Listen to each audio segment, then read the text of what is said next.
മനുഷ്യന് മൂന്നവസ്ഥകളാണ് നമ്മൾ കാണുക. മനുഷ്യനെ മണ്ണുകൊണ്ട് ദൈവം മെടഞ്ഞിട്ട് അവൻ്റെ മൂക്കിലെന്തൂതി? ജീവശ്വാസം ഊതി.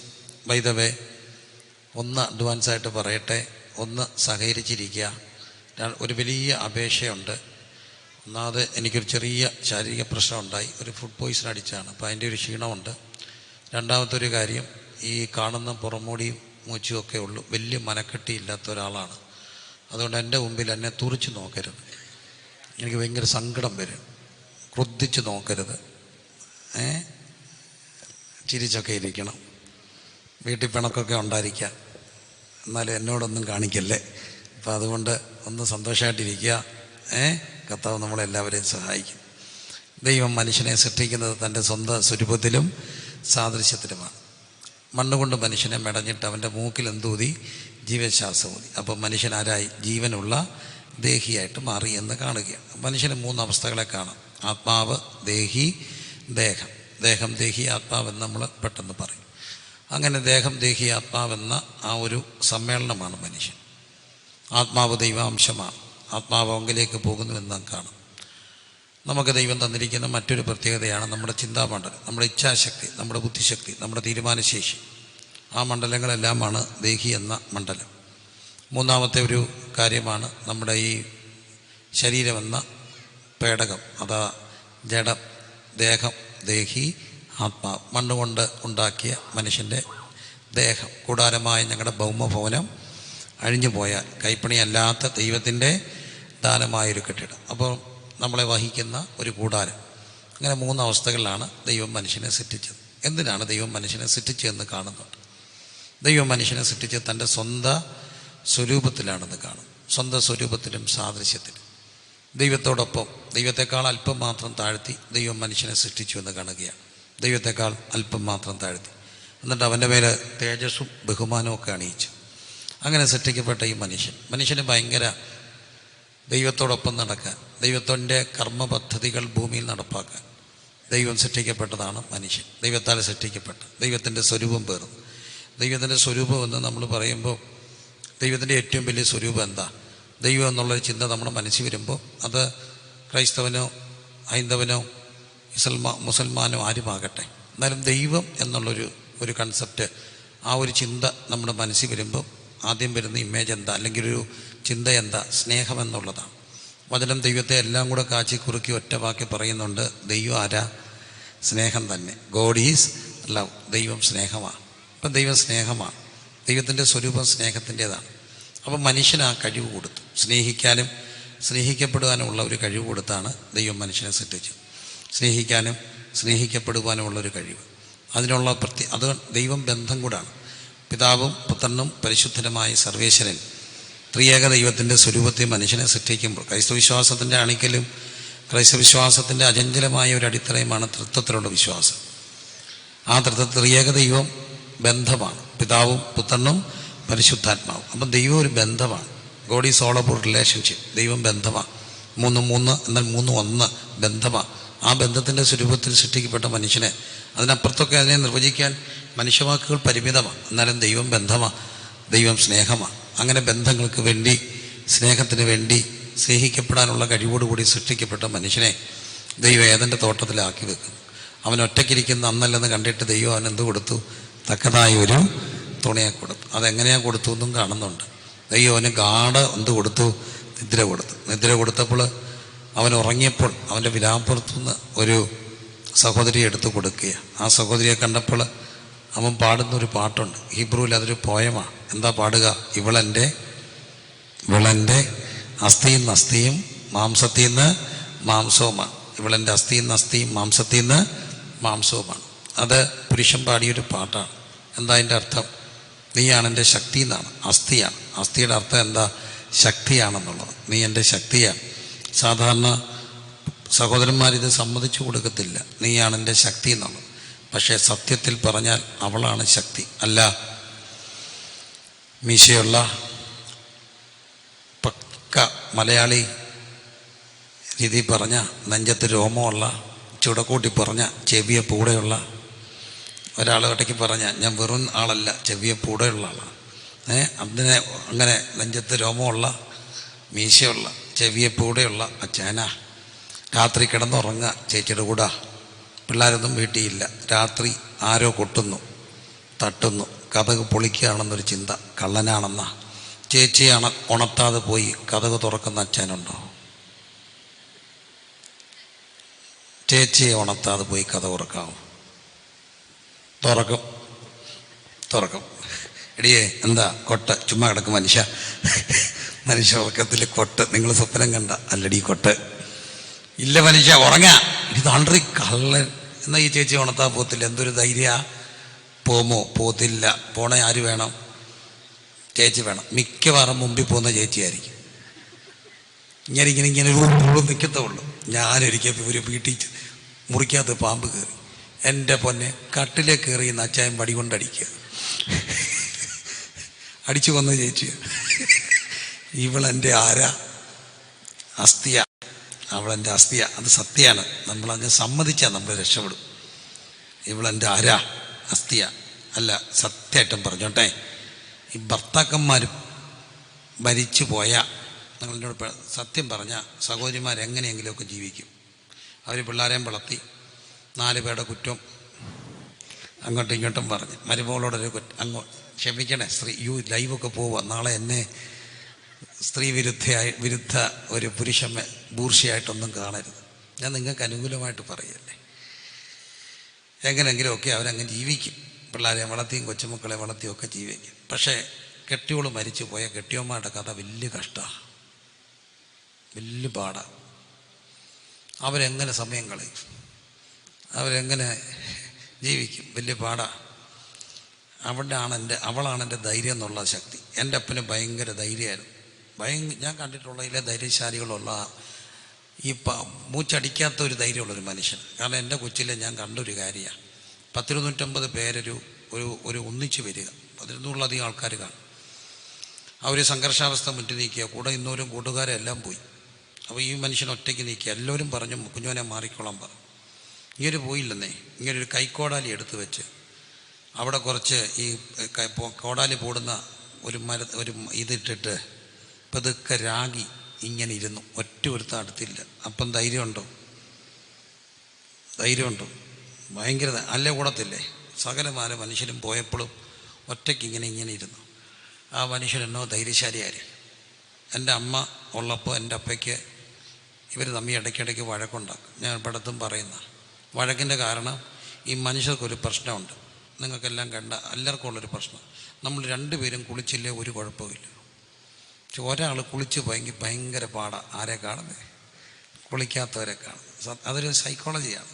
കുളിച്ചില്ലയോ നോ പ്രോബ്ലം. ചിരിക്കല്ലേ, ഇതെല്ലാം മനുഷ്യജീവിതത്തിൻ്റെ സത്യങ്ങളാണ്. കുളിക്കാത്ത 2ഉം കെട്ടിപ്പിടിച്ച് കിടന്നുറങ്ങിക്കോളൂ. പക്ഷെ ഒരാൾ കുളിച്ച് പോയോ പിന്നെ അവർക്ക് ദേഷ്യ. ആരെ കാണുന്നേ? കുളിച്ചവരെ കാണും. വേറൊരു പ്രശ്നമുണ്ട്. രാവിലെ ആരും എഴുന്നേറ്റില്ല, ആർക്കും പ്രശ്നമില്ല. പക്ഷെ ഒരാൾ ഇച്ചിരി നേരത്തെ എഴുന്നേറ്റ് പോയാൽ എന്താ പ്രശ്നം? പിന്നെ ആരെ പ്രശ്നമാണ്?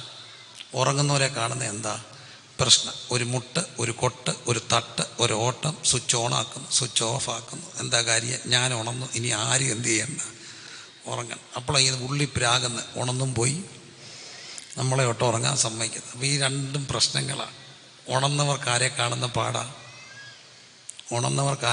പാടാ? ചെല്ലില്ല. നമ്മൾ കഷ്ടപ്പെട്ട് പിള്ളേരെ ഉറക്കി കിടക്കുമ്പോൾ വന്നിട്ട് പിച്ച് കൊടുത്ത് ഉണർത്തുന്ന കാണാം. എന്തിനാ? നീ അനുഭവിച്ചോളാൻ. പിള്ളേരെ ഉണർത്തുന്നവരുണ്ട്, അവർക്കത് രസമാണ്. പിന്നെ അമ്മയ്ക്ക് എന്തൊരു പാട്. എന്നാലും ഉണർന്നവർക്ക് ഉറങ്ങുന്നവരെ കാണുന്നൊരു ബുദ്ധിമുട്ടാണ്. അതുപോലെ തന്നെയാണ് കുളിച്ചവർക്ക് കുളിക്കാത്തവർ. അപ്പോൾ എൻ്റെ അപ്പ കുളിച്ചാൽ പിന്നെ അമ്മയെ കയറ്റത്തില്ല മുറിക്കകത്ത്. കുളിച്ചില്ലെങ്കിൽ ഇറക്കി വിടും. അമ്മ ഇങ്ങനെ പുറത്ത് വന്ന് സെറ്റിയെ കിടക്കും. പിന്നെ ഇടയ്ക്ക് എപ്പോഴെങ്കിലുമൊക്കെ കയറിക്കോളും. എന്നാലും ഇത്ര ധൈര്യശാലിക്ക് അമ്മ മരിച്ചാൽ പിന്നെ ഒറ്റയ്ക്ക് കിടക്കാൻ പേടിയായിരുന്നു. ഈ വലിയ മൂച്ചുള്ള അമ്മ മരിച്ചു കഴിഞ്ഞപ്പോൾ ഒറ്റയ്ക്ക് കിടക്കാൻ പേടിയായിരുന്നു. അപ്പോൾ എല്ലാവരുടെയും ധൈര്യം ആരാ? സമ്മതിക്കണേ. നീ കെട്ടിയാൽ ഞാൻ വേറെ കെട്ടുവന്ന് കെട്ടിയവരോട് ചോദിക്കണം. എന്നും പറയല്ലേ. എടി നീ പോയാൽ ഞാൻ തീരുമെന്ന് പറഞ്ഞാൽ അവൾ തീരാതിരിക്കും. അപ്പം അവളാണ് എൻ്റെ ശക്തി. അവൾ തന്നെയാണ് എൻ്റെ ബലഹീനത. അതാണ് എൻ്റെ സത്യം. ബലഹീനതയെ അവളാണ്. പല കാര്യവും അവൾ സാധിക്കും. എങ്ങനെ? ഒന്നീ പിണങ്ങി സാധിക്കും, അല്ലേ കരഞ്ഞ് സാധിക്കും, അല്ലേ അവൾ വഴക്കടിച്ച് സാധിക്കും. എങ്ങനാണേലും അവൾ കാര്യം സാധിക്കും. അവളെൻ്റെ ബലഹീനതയാണ്. ഒന്നീ കരഞ്ഞ് കാണിക്കും, അത് ഒത്തില്ലെങ്കിൽ പിണങ്ങി കാണിക്കും. നമ്മൾ പറയും സംഭവം ശാന്തമായ കടലൊക്കെയാണെന്ന് പറഞ്ഞാലും അതെല്ലാം എപ്പോഴാണ് പൊട്ടിത്തെറിക്കുക. ഇവിടെ ഒരാളിരിപ്പുണ്ട്, ആളുടെ പേര് കാംസി എന്ന് പറഞ്ഞാൽ ശാന്തക്കടല. ഞാൻ കാണും പറയും എപ്പോഴാണിത് ഈ കടലൊന്ന് ഇളകുക, വേലിയേർക്കോ. അപ്പം നോക്കുക എൻ്റെ പൊന്നും പ്രിയരെ, അവളാണ് എൻ്റെ ശക്തി, അവളാണ് എൻ്റെ ബലഹീനത. അങ്ങനെ സന്തുഷ്ടമായിട്ടൊക്കെ ജീവിക്കുക. എന്തിനാ അവരെ ദൈവം തമ്പുരാൻ ആക്കി വെച്ചെന്നറിയാം. പ്രധാനപ്പെട്ട പർപ്പസ്, നിങ്ങൾ സന്താന പുഷ്ടിയുള്ളവരായി എന്ത് ചെയ്യണം? പെരുകി ഈ ഭൂമിയിൽ എൻ്റെ ധർമ്മങ്ങൾ നിർവഹിക്കണം. ഭൂമിയെ ചൂഷണം ചെയ്യാതെ ഭൂമിയെ നോക്കി ഭൂമിക്ക് ദൈവത്തിൻ്റെ സൃഷ്ടികർമ്മത്തിൽ പങ്കുചേർന്ന് മനുഷ്യകുലം നിലനിർത്തപ്പെടണം. അതിനാണ് ദൈവം മനുഷ്യനെ സൃഷ്ടിച്ചത്. സന്താന പുഷ്ടിയുള്ളവരായി എന്ത് ചെയ്യണം? പെരുകണം. പക്ഷേ ഇന്ന് ആ കൺസെപ്റ്റുകളും ബൈബിൾ കൺസെപ്റ്റുകളെല്ലാം മാറ്റിമറിക്കുന്ന ഒരു ലോകത്താണ് നമ്മൾ ജീവിക്കുക. ബൈബിൾ കൺസെപ്റ്റുകളെല്ലാം മാറ്റിമറിക്കപ്പെടുക. അവിടെയാണ് കുടുംബത്തിൻ്റെ മഹത്വം കാണേണ്ടത്. എൻ്റെ വിഷയം ക്രൂശാണ്, പക്ഷേ ഒന്ന് പറഞ്ഞ് മുമ്പോട്ട് പോവുകയാണ്. ബൈബിൾ കൺസെപ്റ്റുകളെല്ലാം അടിത്തറ പറിക്കുന്ന ഒരു കാലഘട്ടത്തിലാണ് ഇന്ന് പല മക്കൾക്കും കുടുംബം വേണ്ട എന്നുള്ളൊരു ചിന്തയിലേക്ക് വരികയാണ്. നമ്മൾ ഗൗരവമായിട്ട് കാണേണ്ട കാര്യങ്ങളാണ്. നമ്മൾ കൂട്ടുകുടുംബങ്ങൾ ജീവിച്ചു, പിന്നെ 3 തലമുറകൾ എക്സ്റ്റൻഡഡ് ഫാമിലി, അപ്പച്ചനും അമ്മച്ചിയും മോനും മോളും കൊച്ചുമക്കളും കൂടെ 3 തലമുറ ഒരുമിച്ച് ജീവിച്ചു. പിന്നെ അത് മാറിയിട്ട് അടുത്ത കുടുംബം വന്നു, എന്താ അണുകുടുംബം വന്നു.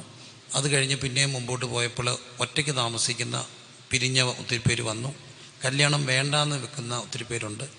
ഇപ്പോഴത്തെ ഒരു ട്രെൻഡുകൾ എന്നാന്നൊക്കെ ചോദിച്ചാൽ, ഒന്ന് കല്യാണം വേണ്ടാന്ന് ജീവിക്കുക, 2 കല്യാണം കഴിച്ചാലും മക്കളില്ലാതെ ജീവിക്കുക. അത് വലിയൊരു കാര്യം, മക്കളെ വേണ്ട. ഒന്നാമത്തെ കാര്യം ഒത്തിരി പ്രായമായിട്ടാണ് കെട്ടുന്നത്. അപ്പോൾ ഇവർക്ക് മക്കൾ വേണ്ടാന്ന് വെച്ച് ജീവിക്കുക. Dual income with no kids എന്ന് അതിന് പറയുക. ഡിങ്കെന്നൊക്കെ പിള്ളേർ ഓമനപ്പേര് വിളിക്കും. Dual income with no kids. 2 പേർക്കും ശമ്പളം വേണം, നല്ല ശമ്പളം. ഈ IT മേഖലയിലും അവിടെയും നല്ല ജോലിയും, അവർക്കൊക്കെ ലക്ഷങ്ങളാണ് ശമ്പളം. ഈ പിള്ളേരൊക്കെ എന്തോ ചെയ്യുക? ഒരു തലമുറയുടെ ഒരു ട്രെൻഡ് ടൂറ് പോകുക. ഈ ടൂറൊക്കെ പോയിട്ട് ഫോട്ടോ എടുക്കുക, അത് ഇൻസ്റ്റാഗ്രാമിൽ പോസ്റ്റ് ചെയ്യുക, എല്ലാവരെയും അറിയിക്കുക. ഇങ്ങനെയൊരു കൺസെപ്റ്റ് അപ്പുറത്തോട്ട് മക്കൾ പോലും ഒരു ഭാരമായിട്ട് കാണുന്ന ഒരു ലോകത്താണ്. ഒരു ഇടയ്ക്ക് ഒരു പെൺകുട്ടി എൻ്റെ അടുക്കൽ ഇങ്ങനെ സംസാരിച്ചു. ഒടുവിൽ അവൾ കല്യാണത്തിന് സമ്മതിച്ചു. പക്ഷെ ഒറ്റ കണ്ടീഷൻ, ഒന്നിൽ ഒരു കുഞ്ഞിനെ പറയാവൂ, അല്ലെങ്കിൽ കുഞ്ഞുങ്ങളെ വേണ്ടാന്ന് പറയുന്ന ഒരാളെ വേണം, അല്ലെങ്കിൽ ഒരു കുഞ്ഞ് മാക്സിമം. അപ്പം ഞാൻ ഇവളോട് ചോദിച്ചു, നീ എത്രാമത്തെയാ? ഞാൻ 3-മത്തെയാ. നിൻ്റെ അമ്മ അന്ന് 1 മതിയെന്ന് പറഞ്ഞായിരുന്നേ നീ എന്തോ ചെയ്തേനെ? നീ കാണുമോ? ഇല്ല, നമ്മുടെ അമ്മമാരെല്ലാ കുഞ്ഞുങ്ങളെയും സ്വീകരിച്ചു. അല്ല, ഞാൻ ചോദിച്ചോട്ടെ, പിള്ളേരെല്ലാം കാണാൻ വേണ്ടിയാണ്. വീട്ടിൽ 2-മതായിട്ട് ജനിച്ചവരൊന്ന് കൈവെക്കാമോ? 2-മത്തെ മക്കളായി ജനിച്ചവരൊന്ന് കൈവെക്കാം. 2-മത്തെ ദൈവം അനുഗ്രഹിക്കട്ടെ, കൈതാത്തിട്ട്. 3-മത്തെ മക്കളായി ജനിച്ചവർ ശരിക്കും 3-മത്തെ കൈവെക്കുക, ദൈവം അനുഗ്രഹിക്കട്ടെ. 4-മത്തെ മക്കളായി ജനിച്ചവർ 1 2 3 4 ദൈവം അനുഗ്രഹിക്കട്ടെ. 5-മത്തെ മക്കളായി ജനിച്ചവർ ദൈവം അനുഗ്രഹിക്കട്ടെ. 6-മത്തെ മക്കളായി ജനിച്ചവർ 6 2 3 ദൈവം അനുഗ്രഹിക്കട്ടെ. 7-മത്തെ മക്കളായി ജനിച്ചവർ കൈ ഉയർന്നു. എന്ത് ചെയ്യും? 1 ഉള്ളോ? 2 പേര് ദൈവം അനുഗ്രഹിക്കട്ടെ. 8-മത്തെ മക്കളായി ജനിച്ച ആരെങ്കിലും ഉണ്ടോ? ഉണ്ട്, ഒരച്ചായനുണ്ട്. 2 പേരെ കണ്ടു, 8-മത്തെ മക്കളായിട്ട് ജനിച്ചു. എന്തൊരു പുണ്യമാണ്! അവരുടെ അമ്മ 8 മക്കളെ കൊടുത്തു ഭൂമിക്ക്. 9-മത്തെ മക്കളായി ജനിച്ച ആരെങ്കിലും ഉണ്ടോ? ഉണ്ട്. തിരിഞ്ഞു നോക്ക്, കേട്ടാവുള്ള പിള്ളേരെല്ലാം കാണാം. 9-മത്തെ മക്കൾ ഇവിടെ ഇരിപ്പുണ്ട്. 9-മത്തെ മക്കൾ കണ്ടോ? കാണണം. 9-മത്തെ 10-മത്തെ മക്കളായിട്ട് ജനിച്ച ആരെങ്കിലും ഉണ്ടോ? 10 ഇല്ല. ഞാൻ കേരളത്തിൽ 14-മത്തെ മക്കളെ വരെ കണ്ടു. എന്നാലും ഇവിടെ സന്തോഷം, 9-മത്തെ വരെയുണ്ട്. ചെറിയൊരു കാര്യമല്ല. ആ അമ്മ ഭൂമിക്ക് 9 മക്കളെ കൊടുത്തു. ഈ മക്കളെ കൊടുക്കുക എന്ന് പറയുന്നത് ചെറിയൊരു കാര്യമല്ല. ഒരു കുഞ്ഞ് ജനിച്ചു, ആ കുഞ്ഞ് ജനിച്ച് 1 മാസം കഴിഞ്ഞ് മരിച്ചുപോയി. ഒരു അസുഖം വന്ന് മരിച്ചുപോയി, കുഴപ്പമില്ല. ആ കുഞ്ഞ് സ്വർഗത്തിൽ കാണുമോ ഇല്ലയോ? കുഞ്ഞ് സ്വർഗത്തിൽ കാണുമോ ഇല്ലയോ? ശ്രദ്ധിച്ചേ, കുഞ്ഞ് സ്വർഗത്തിൽ കാണുമോ ഇല്ലയോ? സംശയമുണ്ടോ? കാണുമോ ഇല്ലയോ? കാണുമെന്ന് വിശ്വസിക്കുന്നവരൊന്ന് സ്തോത്രം ചെയ്തേ. കുഞ്ഞുങ്ങളെല്ലാം എവിടെ കാണും? സ്വർഗത്തിൽ കാണുമല്ലോ. ആ കുഞ്ഞ് ജനിച്ചു 1 ദിവസം കഴിഞ്ഞ് മരിച്ചാലും എവിടെ ഉണ്ട്? സ്വർഗത്തിൽ. ഇനിയും ഗർഭത്തിൽ വെച്ച് അബോട്ടായി പോയാലും ആ കുഞ്ഞ് എവിടെ ഉണ്ട്? സ്വർഗത്തിലുണ്ട്. പക്ഷെ ഒരു കാര്യം ഓർക്കണം, ജനിക്കപ്പെടാത്തൊരു കുഞ്ഞ് സ്വർഗത്തിൽ കാണുമോ? ഇല്ല. അപ്പോൾ ഒരു കുഞ്ഞിന് ജന്മം കൊടുക്കുക എന്ന് പറഞ്ഞാൽ ഈ ഭൂമിക്ക് വേണ്ടി നമുക്കൊരു കുഞ്ഞിനെ കൊടുക്കുക മാത്രമല്ല, നിത്യതയ്ക്കൊരു അവകാശിയെ കൊടുക്കുന്നതാണ് ദൈവത്തിൻ്റെ സൃഷ്ടികർമ്മത്തിൽ പങ്കുചേരുന്നത്. അത് ക്രൈസ്തവ സമൂഹവും വിശ്വാസ സമൂഹവും അറിയണം. അപ്പം കുഞ്ഞുങ്ങളൊരു ഭാരമാണോ? ആണോ? അല്ല, കുഞ്ഞുങ്ങളൊരു ഭാരമാണ്. ഇന്നൊരു ഭാരമായിട്ടാണ് കാണുന്നത്. എനിക്ക് 4 മക്കൾ ജനിച്ചപ്പോൾ 4ാമത്തെ കുഞ്ഞുണ്ടായപ്പോൾ ഞാൻ എൻ്റെ ചെവിക്ക് കേട്ട കമൻറ്റാണ്, അവനെന്താ വേണം, ഞങ്ങൾ ദശാംശം കൊണ്ട് ജീവിക്കുകയല്ലേ, പണിയെടുക്കണ്ടായല്ലോ. ഏതാ നമ്മൾ ദശാംശം കൊണ്ട് ജീവിക്കുന്നവരാ, അതിനകത്തെന്താ, നമ്മൾ ദശാംശം കൊണ്ട് ജീവിക്കും, നമ്മുടെ ജോലിയുടെ ഭാഗമാണ് അത്. അതുകൊണ്ട് പിള്ളേരെ ഉണ്ടായാൽ മതിയല്ലേ, ഞങ്ങളെല്ലാം ചില എന്നുള്ള കൺസെപ്റ്റ്. അവസാനം 4ാമത്തെ ഉണ്ടായിക്കഴിഞ്ഞപ്പോൾ, ജനിച്ചു കഴിഞ്ഞപ്പോൾ ഞാൻ അവിടെ ഇല്ല. വരുന്നവരെല്ലാം ചോദിച്ച ഒറ്റ ചോദ്യം, നിർത്തിയോ നിർത്തിയോ നിർത്തിയോ. ഒടുവിൽ തൂക്കാൻ തന്നൊരു ചേച്ചി ചോദിച്ചു, എത്രാമത്തെയാ? 4ാമത്തെയാ. നിർത്തിയോ? ഇല്ല. ഇവരാ ചൂലും തിരിച്ചുകൊണ്ടങ്ങ് ചെന്നു. നിർത്തിയില്ലയോ? ഇവ കിടിപ്പ് കൂടി. ലേറ്റർ വന്നു, നേഴ്സ് വന്നു. അവസാനം മുറി അടച്ചിട്ടിട്ട് ഫ്രണ്ടിൽ എഴുതി തൂക്കിയിട്ടു, സന്ദർശകരെ അനുവദിക്കുന്നതല്ല. ഒറ്റ തെറ്റ. എത്ര കൊടുത്തു? 4ാമത്തെ. അത് വലിയൊരു തെറ്റായിട്ട് കണ്ട സമൂഹം. പക്ഷേ ഓർക്കണേ, മക്കൾ ആർക്ക് കൊടുക്കുന്ന ദാനങ്ങളാ? ദൈവത്തിൻ്റെ ദാനമാണ്. നിത്യതയ്ക്ക് വേണ്ടി ദൈവം തരുന്ന സമ്മാനങ്ങളാണ് കുടുംബം, അതാണ് മക്കൾ. അത് വിശ്വസിക്കുന്നവരെല്ലാം ദൈവത്തിന് സ്തോത്രം ചെയ്തേ. 9 മക്കളെ വരെ കൊടുത്ത അമ്മയുടെ മക്കൾ ഇവിടെ ഇരിപ്പുണ്ട്. അവരെന്തുമാത്രം കഷ്ടപ്പെട്ട് കാണും. അവർ ഈ മക്കളെ വളർത്താൻ എന്തുമാത്രം അന്നത്തെ കാലത്ത് കഷ്ടപ്പെട്ട് കാണും. പക്ഷെ ഒരു കാര്യം കർത്താവിൽ ആഗ്രഹിച്ചു, ആശ്രയിച്ചു. മക്കളെ തന്ന ദൈവം ബാക്കി കാര്യങ്ങൾ നോക്കിക്കോളും. മക്കളെ തന്ന ദൈവം ആരെയും നോക്കും? മക്കളെയും നോക്കും എന്നുള്ള ഉറപ്പ് ഞാൻ നിങ്ങൾക്കായി കരുതുന്ന ആകിയാൽ നിങ്ങളുടെ സകല ചിന്താകുലവും എൻ്റെ മേലെ ഇട്ടുകൊള്ളും. അതിൻ്റെ അർത്ഥം ഭാര്യയുടെ ആരോഗ്യം നോക്കരുതെന്നോ, അതിൻ്റെ അർത്ഥം മക്കൾക്ക് വേണ്ടി മക്കൾ ജനിക്കണമെന്നല്ല. പിന്നെ ദൈവത്തിൻ്റെ സൃഷ്ടികർമ്മത്തിൽ പ്രാർത്ഥനയോടെ പങ്കുചേരുമ്പോൾ, ഭർത്താവിൻ്റെ സ്നേഹം ഭാര്യയുടെ ഹൃദയത്തിൽ നിറയുമ്പോൾ, സന്തുഷ്ടനായ ദൈവം തൻ്റെ ഭാര്യയുടെ ഉദരത്തിൽ കൊടുക്കുന്ന സമ്മാനം, ആ സമ്മാനമാണ് മക്കൾ. അപ്പോൾ മക്കൾക്ക് സൃഷ്ടികർമ്മത്തിൽ പങ്കുചേരാൻ വേണ്ടി ദൈവം അവരെ സൃഷ്ടിച്ച് എല്ലാം സന്തുഷ്ടരാക്കി അവരെ ഏദൻ്റെ തോട്ടത്തിലാക്കി വെച്ചു. പക്ഷേ ഒറ്റ കണ്ടീഷൻ കൊടുത്തു, എല്ലാം അനുഭവിക്കാം, പക്ഷെ തോട്ടത്തിൻ്റെ നടുക്ക് നിൽക്കുന്ന വൃക്ഷത്തിൻ്റെ ബലത്തിൽ നിന്ന് എന്ത് ചെയ്യരുത്? കഴിക്കരുത്. ദൈവം കൽപ്പനകൾ കൊടുക്കും. പക്ഷേ ഈ പിശാചിൻ്റെ ഒരു പ്രശ്നമുണ്ട്. പിശാച് എപ്പോഴും വന്നിട്ട് എന്തോ ചെയ്യുന്നറിയാമോ? കള്ളത്തെ സത്യമായിട്ട് അവതരിപ്പിക്കും. നമ്മളിപ്പോൾ ഇലക്ഷൻ്റെ കാലമൊക്കെ ആയി, ഓരോ ചെറിയ സ്ലോഗൻസാണ്. ഞാൻ പറയുന്നില്ല, കാരണം രാഷ്ട്രീയം അല്ല എൻ്റെ വിഷയം. പക്ഷെ പലപ്പോഴും കള്ളങ്ങൾ അഡ്വർടൈസ്മെൻറ്റിൽ എന്തായിരിക്കും? സത്യമായിരിക്കും. അതാണ് അഡ്വർടൈസ്മെൻറ്റിൻ്റെ കഴിവെന്നൊക്കെ പറയുക. നമ്മൾ സാധനങ്ങൾ മേടിക്കുന്ന പോലും അഡ്വർടൈസ്മെൻറ്റുകൾ കണ്ടുകൊണ്ടാണ്. അതിൻ്റെ എല്ലാം പിന്നിൽ ഭയങ്കര കുശാഗ്ര ബുദ്ധിക്കാരായ വലിയ ആളുകളുണ്ട്. അഡ്വർടൈസ്മെൻറ്റ് ഫീൽഡ് തന്നെയുണ്ട്. പോട്ടെ, പിശാച് വരെ ചതിച്ചു. എങ്ങനെയാ? അവിടെ വന്നിട്ട് ചോദിച്ചു, നിങ്ങളിത് കഴിച്ചാൽ നിങ്ങളുടെ കഴിക്കരുതെന്ന് കർത്താവ് വാസ്തവമായിട്ട് എന്ത് ചെയ്തിട്ടുണ്ടോ? കൽപ്പിച്ചിട്ടുണ്ടോ എന്ന് ചോദിച്ചു. അപ്പോൾ ഈ സഹോദരി എന്തോ മറുപടി പറഞ്ഞേ? കൽപ്പിച്ചിട്ടുണ്ടെന്ന് മാത്രമല്ല, കഴിക്കരുതെന്ന് മാത്രമല്ല, പിന്നെ തുടരുതെന്ന് പോലും പറഞ്ഞിട്ടുണ്ടെന്ന് പറഞ്ഞു. സത്യത്തിൽ ദൈവം തുടരുന്ന് പറഞ്ഞോ? ഇല്ല. കൂട്ടിയടിച്ച ഈ 2 കൂട്ടരെ വിശ്വസിക്കരുതെന്ന് എൻ്റെ അപ്പ എപ്പോഴും എന്നോട് പറയും. ഒന്ന്, അതിവിശുദ്ധി പറയുന്നവരെ അടുക്കരുത്. ചിലരെ കാണുമ്പോഴത്തേന് മിണ്ടത്തില്ല. എന്തുകൊണ്ട്? ദൈവദാസനെ സ്തോത്രം, പ്രൈസ് ദി ലോർഡ്. ഈ ടൈപ്പ് സാധനത്തോട് ഒരു 5 അടി അകന്നേ നിൽക്കാവും. എപ്പം ഈ അതിവിശുദ്ധി പറഞ്ഞാൽ അതിൻ്റെ അർത്ഥം ഒന്നി നമ്മളെയും തള്ളിയിടും, അവരും വീഴും. അതിവിശുദ്ധി അതുപോലെ തന്നെ അപകടകാരികളാണ്. അതിവിനയം കാണിക്കുന്നവർ ചെല്ലുണ്ടല്ലോ. എന്തുകൊണ്ടെന്ന് ചോദിച്ചാൽ കുനിഞ്ഞ് കാലയിലോട്ട് വരും. കാലേ വാരാനാ, എപ്പം വാരിയെന്ന് ഓർത്താൽ മതി. അപ്പം 2 കാര്യങ്ങൾ അപകടമാണ്. അതിവിശുദ്ധി അപകടമാണ്, അതിവിനയം അപകടമാണ്. ഇവർ അതിവിശുദ്ധി പറഞ്ഞു, തുടരുന്ന പോലും പറഞ്ഞു. സാത്താൻ പഞ്ചിച്ചു. സാത്താൻ പറഞ്ഞ അങ്ങനെ അല്ല, കണ്ണു ഉറക്കും, നിങ്ങൾ ആരെപ്പോലെ ആകും? ദൈവത്തെ പോലെ. പതുക്കെ ചിന്തകൾക്ക് കാട് കയറി. അങ്ങനെ പാപം മോഹം വിതച്ചു, മോഹത്തിൻ്റെ വിത്തിട്ടു. ആ വിത്ത് പതുക്കെ വളർന്നു. മോഹം ഗർഭം ധരിച്ച് പാപത്തെ പ്രസവിച്ചു, പറിച്ചു, കഴിച്ചു, ഭർത്താവിനും കൊടുത്തു. ഇരുവരും എന്തായി മാറി? പാപികളായി മാറി. ദൈവം അവരെ തോട്ടത്തിൽ നിന്ന് പുറത്താക്കി. മനുഷ്യൻ്റെ അടിസ്ഥാന പ്രശ്നം എന്താണ്? മനുഷ്യൻ്റെ അടിസ്ഥാന പ്രശ്നം മനുഷ്യൻ പാപം ചെയ്ത ആരായി? പാപിയായി എന്നുള്ളതാണ്. അതിനകത്ത് മതവ്യത്യാസമില്ലാതെ, രാഷ്ട്രീയ വ്യത്യാസമില്ലാതെ, നാസ്തികനോ ഈശ്വരവിശ്വാസിയാകട്ടെ, എല്ലാവരുടെയും അകത്തുള്ള അടിസ്ഥാനപരമായ പ്രശ്നം മനുഷ്യൻ ആരാണെന്നുള്ളതാണ്, പാപിയാണെന്നുള്ളതാണ്, അല്ലേ? മനുഷ്യൻ പാപിയാണ്. നമ്മൾ പറയും മനുഷ്യൻ്റെ ഇന്നത്തെ പ്രശ്നം എന്താണ്? അഴിമതിയാണ്. അഴിമതിയാണ്. അഴിമതി ഉണ്ടാകാൻ കാര്യം എന്താ? മനുഷ്യൻ്റെ സ്വാർത്ഥത. എനിക്കും പണക്കാരനാകണം, ദീപസ്തംഭം, മഹാചര്യം, എനിക്കും വേണം പണം ഉണ്ടാക്കാനുള്ള ബഹളം, തത്രപ്പാട.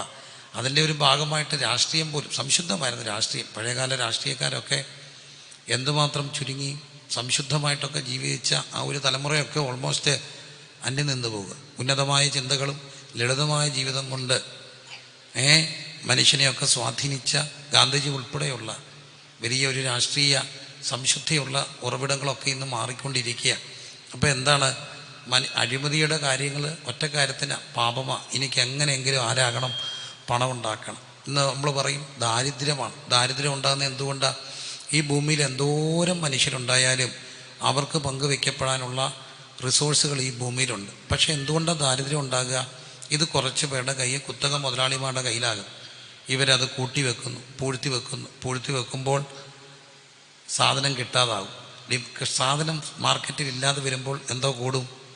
ഡിമാൻഡ് കൂടും. ഡിമാൻഡ് കൂടുന്നതനുസരിച്ച് എന്ത് കൂട്ടും? ഡിമാൻഡ് കൂടുമ്പോൾ ഓട്ടോമാറ്റിക്കായിട്ട് എന്തും കൂടും? വിലയും കൂടും. കൂടത്തില്ലേ? ഇപ്പം കുടിവെള്ളം നോക്കി ഉച്ചൂടെ കഴിയുമ്പോൾ ഒരു GPay വരും, ഇത്ര രൂപ. ക്ഷാമം, ഡിമാൻഡ് കൂടും തോറും എന്ത് കൂടും? റേറ്റ് കൂടും. അങ്ങനെയാണ്. ഡിമാൻഡ് കൂടും തോറും എന്ത് കൂടും? റേറ്റ് കൂടും. അപ്പോൾ അങ്ങനെ ആർട്ടിഫിഷ്യൽ സ്കേഴ്സിറ്റി ഉണ്ടാക്കും. സ്കേഴ്സിറ്റി ഉണ്ടാകുമ്പോൾ ഡിമാൻഡ് കൂടും. ഡിമാൻഡ് കൂടുമ്പം പ്രൈസ് കൂടും. പ്രൈസ് കൂടുമ്പം എന്തുണ്ടാകും? ക്ഷാമം ഉണ്ടാകും. അങ്ങനെ ക്ഷാമം എന്തുകൊണ്ടാണ്? ദാരിദ്ര്യം. ഇതെല്ലാം ഉണ്ടാകാൻ കാര്യം കുറച്ച് പേരുടെ സ്വാർത്ഥതയാണ്. എനിക്ക് മാത്രം പണം. ഇപ്പം തന്നെ നമുക്കറിയാം മുഴുവൻ മാളുകളൊക്കെ വരുമ്പോൾ സംഭവിക്കുന്ന കാര്യങ്ങൾ എന്താ? കൊച്ചു ചെറുകിട കർഷകരെല്ലാം, ചെറുകിട കച്ചവടക്കാരെല്ലാം ഇല്ലാതാകും. അപ്പം കുറച്ച് പേര് മാത്രമുള്ള ഒരു ഭൂമിക്ക് വരുമ്പം ദാരിദ്ര്യമൊക്കെ സ്വാഭാവികമായിട്ടുണ്ടാകും. എന്നെ കേൾക്കുന്ന പ്രിയപ്പെട്ടവരെ, മനസ്സിലാക്കപ്പെടേണ്ട പ്രധാനപ്പെട്ട കാര്യം, അടിസ്ഥാനപരമായി മനുഷ്യൻ്റെ പ്രശ്നം എന്താ? പാപം. അതാണ് വചനം പറയുക, ആരും നീതിമാനില്ല, ഒരുത്തം പോലും ഇല്ല, എല്ലാവരും പാപം ചെയ്ത് ഒരുപോലെ എന്ത് ചെയ്തു? ദൈവദയസ് നഷ്ടപ്പെടുത്തി. പിന്നെ നമുക്ക് ആകെ പിടിച്ച സമ്പാദാനം എല്ലാവരും ആരാ? പാപികളാണ്. ഒരുത്തം പോലും ഇല്ല നീതിമാൻ. എല്ലാവരും എന്ത് ചെയ്തു? പാപം ചെയ്തു. ഇപ്പം പരീക്ഷയല്ലേ? പരീക്ഷ കഴിഞ്ഞ് വരുമ്പോൾ എല്ലാവരും ചോദിച്ചു എങ്ങനെ ഉണ്ടായിരുന്നു? കെമിസ്ട്രി എല്ലാവർക്കും പാടായിരുന്നു. എല്ലാവർക്കും പാടാം. ആകെ സമാധാനം. എല്ലാവർക്കും എന്തായിരുന്നു? പാടായിരുന്നു. ഇത് തന്നെയാണ് നമ്മുടെയും കാര്യം. കൊച്ചൻ പരീക്ഷ ജയിച്ച് വരിക, കേട്ടൊരു തമാശയാണ്. അപ്പോൾ അച്ചായൻ ചോദിച്ചെന്ന്, മോനെ നീ ജയിച്ചോടാ? അവൻ പറഞ്ഞു, അപ്പാ ഡോക്ടറുടെ മോൻ തോറ്റുപോയി. എടാ നീ ജയിച്ചു വന്ന്. എൻജിയുടെ മോൻ തോറ്റുപോയി. എടാ ചെറുക്കാൻ നീ ജയിച്ചു വന്ന്. വക്കീലിൻ്റെ മോനും തോറ്റുപോയി. എടാ നീ ജയിച്ചോടാ? അവൻ പറഞ്ഞു, ഡോക്ടറുടെ മോനും എൻജിയുടെ മോനും വക്കീലിൻ്റെ മോനും തോറ്റ സ്ഥിതിക്ക് ടാപ്പിങ്ങുകാരൻ അച്ചായൻ്റെ മോൻ ജയിക്കണമെന്ന് വാശി പിടിച്ചാൽ ശരിയാവപ്പാ? തോറ്റോ? ഇല്ല, എല്ലാവരും ജയിച്ചോ? എല്ലാവരും തോറ്റു. അപ്പോൾ ഇത് തന്നെ നമുക്ക് സന്തോഷം. ഒരു തരത്തിൽ എല്ലാവരും ആരായി? പാപികളായി. നീതിമാൻ ആരുമില്ല, ഒരുത്തം പോലും ഇല്ല. എല്ലാവരും പാപം ചെയ്ത് ഒരുപോലെ ദൈവത്തെ നഷ്ടപ്പെടുത്തി. പ്രിയരെ, ഇനി എന്താ പ്രതിവിധി? നാട്ടാരെ, പ്രിയമുള്ളവരെ, ഒറ്റ കാര്യം ഉറപ്പാണ്, പാപത്തിൻ്റെ ശമ്പളം എന്താ? മരണം. തെറ്റ് ചെയ്താൽ എന്ത് ഇല്ലണം? നമ്മുടെ നാട്ടിലൊരു ചൊല്ലുണ്ട്, ഉപ്പ് തിന്നവൻ വെള്ളം കുടിക്കണം. ഉപ്പ് തിന്നോ വെള്ളം കുടിക്കുക. അതൊരു പോസിറ്റീവ് കൂടാ. ഈ ഗൾഫ് രാജ്യങ്ങളിലൊക്കെ പഴയ കാലത്ത് ഈ പുറത്ത് ജോലി ചെയ്യുമ്പോൾ അവർക്ക് എന്തോ കൊടുക്കുമെന്നറിയാമോ? സോൾട്ട് ടാബ്ലറ്റ് കൊടുക്കുമെന്നാണ് പറയുക. എന്തിനാന്ന് ചോദിച്ചാൽ അപ്പോൾ ഓട്ടോമാറ്റിക്കായിട്ട് എന്ത് കൊടുക്കും? വെള്ളം കുടിക്കും. വെള്ളം കുടിക്കുമ്പോൾ ഓട്ടോമാറ്റിക്കായിട്ട് എന്തോ കൂടും? ദാഹം കൂടും. ദാഹം കൂടുമ്പോൾ എന്തോ കൂടും? വെള്ളം കുടിക്കും. നമ്മുടെ നാട്ടിൻപുറത്തെ ഇപ്പോൾ ഒരു സ്ഥിര അസുഖമാണ്. മിക്കവാറും മലയാളി എല്ലാം ഡയബറ്റിക്കായി, അല്ലേ? Diabetic patient. ശരിക്കും അതിന് പണ്ട് കാലത്ത് പറയുന്ന രോഗത്തിൻ്റെ പേരെന്താ? മൂത്രവൊഴിൻ്റെ അസുഖമുണ്ട്. അതൊരു കണക്കിന് സത്യ. ഇവർക്ക് എന്തോ കൂടും? ദാഹം കൂടും. ദാഹം കൂടുമ്പോൾ ധാരാളം വെള്ളം കുടിക്കും. ധാരാളം വെള്ളം കുടിക്കുമ്പോൾ അവിടെ യൂറിനിലൂടെ ഈ ഷുഗർ പുറത്തു പോകും. നാച്ചുറൽ പ്രതിവിധിയാണ്. ധാരാളം വെള്ളം കുടിക്കുമ്പോൾ ഈ മൂത്രത്തിലൂടെ ഇതിൻ്റെ ഒത്തിരി അങ്ങ് പുറത്തു പോകും. അപ്പം ഇതുപോലെ ഉപ്പ് തിന്നവൻ വെള്ളം കുടിക്കണം. തെറ്റ് ചെയ്താൽ എന്തനുഭവിക്കണം? ശിക്ഷ അനുഭവിക്കണം. വേണ്ടേ? ശിക്ഷ അനുഭവിക്കണം. അപ്പം പാപം, ശിക്ഷ. പാപത്തിൻ്റെ ശമ്പളം എന്താ? മരണമാണ്. ഇനി അവരെ രക്ഷിക്കുക എന്താ വഴി? അതിന് ദൈവം തമ്പുരാൻ മോശ വഴി അവർക്ക് പ്രമാണം കൊടുത്തു. സിമ്പിളായിട്ട് പറയാം. അതാണ് റോമാലേഖനം 5-ാം അധ്യായത്തിൽ വായിക്കുന്നുണ്ട്. ആ ഏകൻ്റെ ലംഘനത്താൽ പാപവും, പാപത്താൽ എന്തു വന്നു? മരണവും വന്നു. ഇങ്ങനെ എല്ലാവരിലും, പാപം ചെയ്യാത്തവരിലും മരണം ആദം മുതൽ മോശ വരെ വാണു. മോശയുടെ കാലത്തിൽ ദൈവം, മോശയുടെ കാലഘട്ടത്തിലാണ് ദൈവം മനുഷ്യന് എന്ത് കൊടുത്തു? നിയമം കൊടുത്തു, പ്രമാണങ്ങൾ കൊടുത്തു, നിയമങ്ങൾ കൊടുത്തു. അതിൻ്റെ നൂലാമാലകളിലേക്കൊന്നും പോകാതെ നിയമങ്ങൾ കൊടുത്തു. നിയമം കൊടുത്തു. ഈ നിയമം കൊടുത്തതിൻ്റെ ഉദ്ദേശം എന്താ? നിയമം എന്തിനാ കൊടുത്തത് ദൈവം? പോട്ടെ, അല്ല, നിയമം എന്തിനാ? നിയമം ഒറ്റക്കാര്യത്തിനാ. നിയമം രക്ഷിക്കാനാണോ ശിക്ഷിക്കാനാണോ? മക്കളെ, നിയമം രക്ഷിക്കാനാണോ ശിക്ഷിക്കാനാണോ? നിയമം ഇപ്പം കഠിന ശിക്ഷയാണെന്നാ പറയുക. ഭയങ്കര പാടാ ഊരി വരാൻ. ലൈസൻസ് ഇല്ലാത്ത, പ്രായപൂർത്തിയാകാത്ത മക്കളെ കൊണ്ട് വണ്ടിയെ പിടിച്ചാൽ ആരുടെ ലൈസൻസ് റദ്ദാക്കും? അപ്പൻ്റെ, അമ്മയുടെ. എന്തിനാണെന്നറിയാമോ നിയമം കഠിനമാക്കിയത്? ഒരു കാരണവശാലും പിടിച്ചാൽ 500 രൂപ കൊടുത്താൽ മതി എന്ന് പറഞ്ഞാൽ അത്രയും ലൈറ്റാകും. 500 രൂപ പോകുന്നല്ലേ ഉള്ളൂ. അപ്പം കഠിനമാക്കി. ചെറിയ ശിക്ഷയല്ല. അപ്പൻ്റെ, അമ്മയുടെ ലൈസൻസ് 6 മാസത്തെ ക്യാൻസലാക്കും. 18കാരന് പിന്നെ 21 കഴിയാൻ ലൈസൻസ് എടുക്കാൻ ഒക്കത്തില്ല. ഇത്രയും നിയമം കർശനമാക്കാൻ കാര്യം എന്താ? ഒരാൾ പോലും ലൈസൻസ് ഇല്ലാതെ, പ്രായപൂർത്തിയാകാതെ വണ്ടി എടുത്തുകൊണ്ട് എവിടെ പോകരുത്?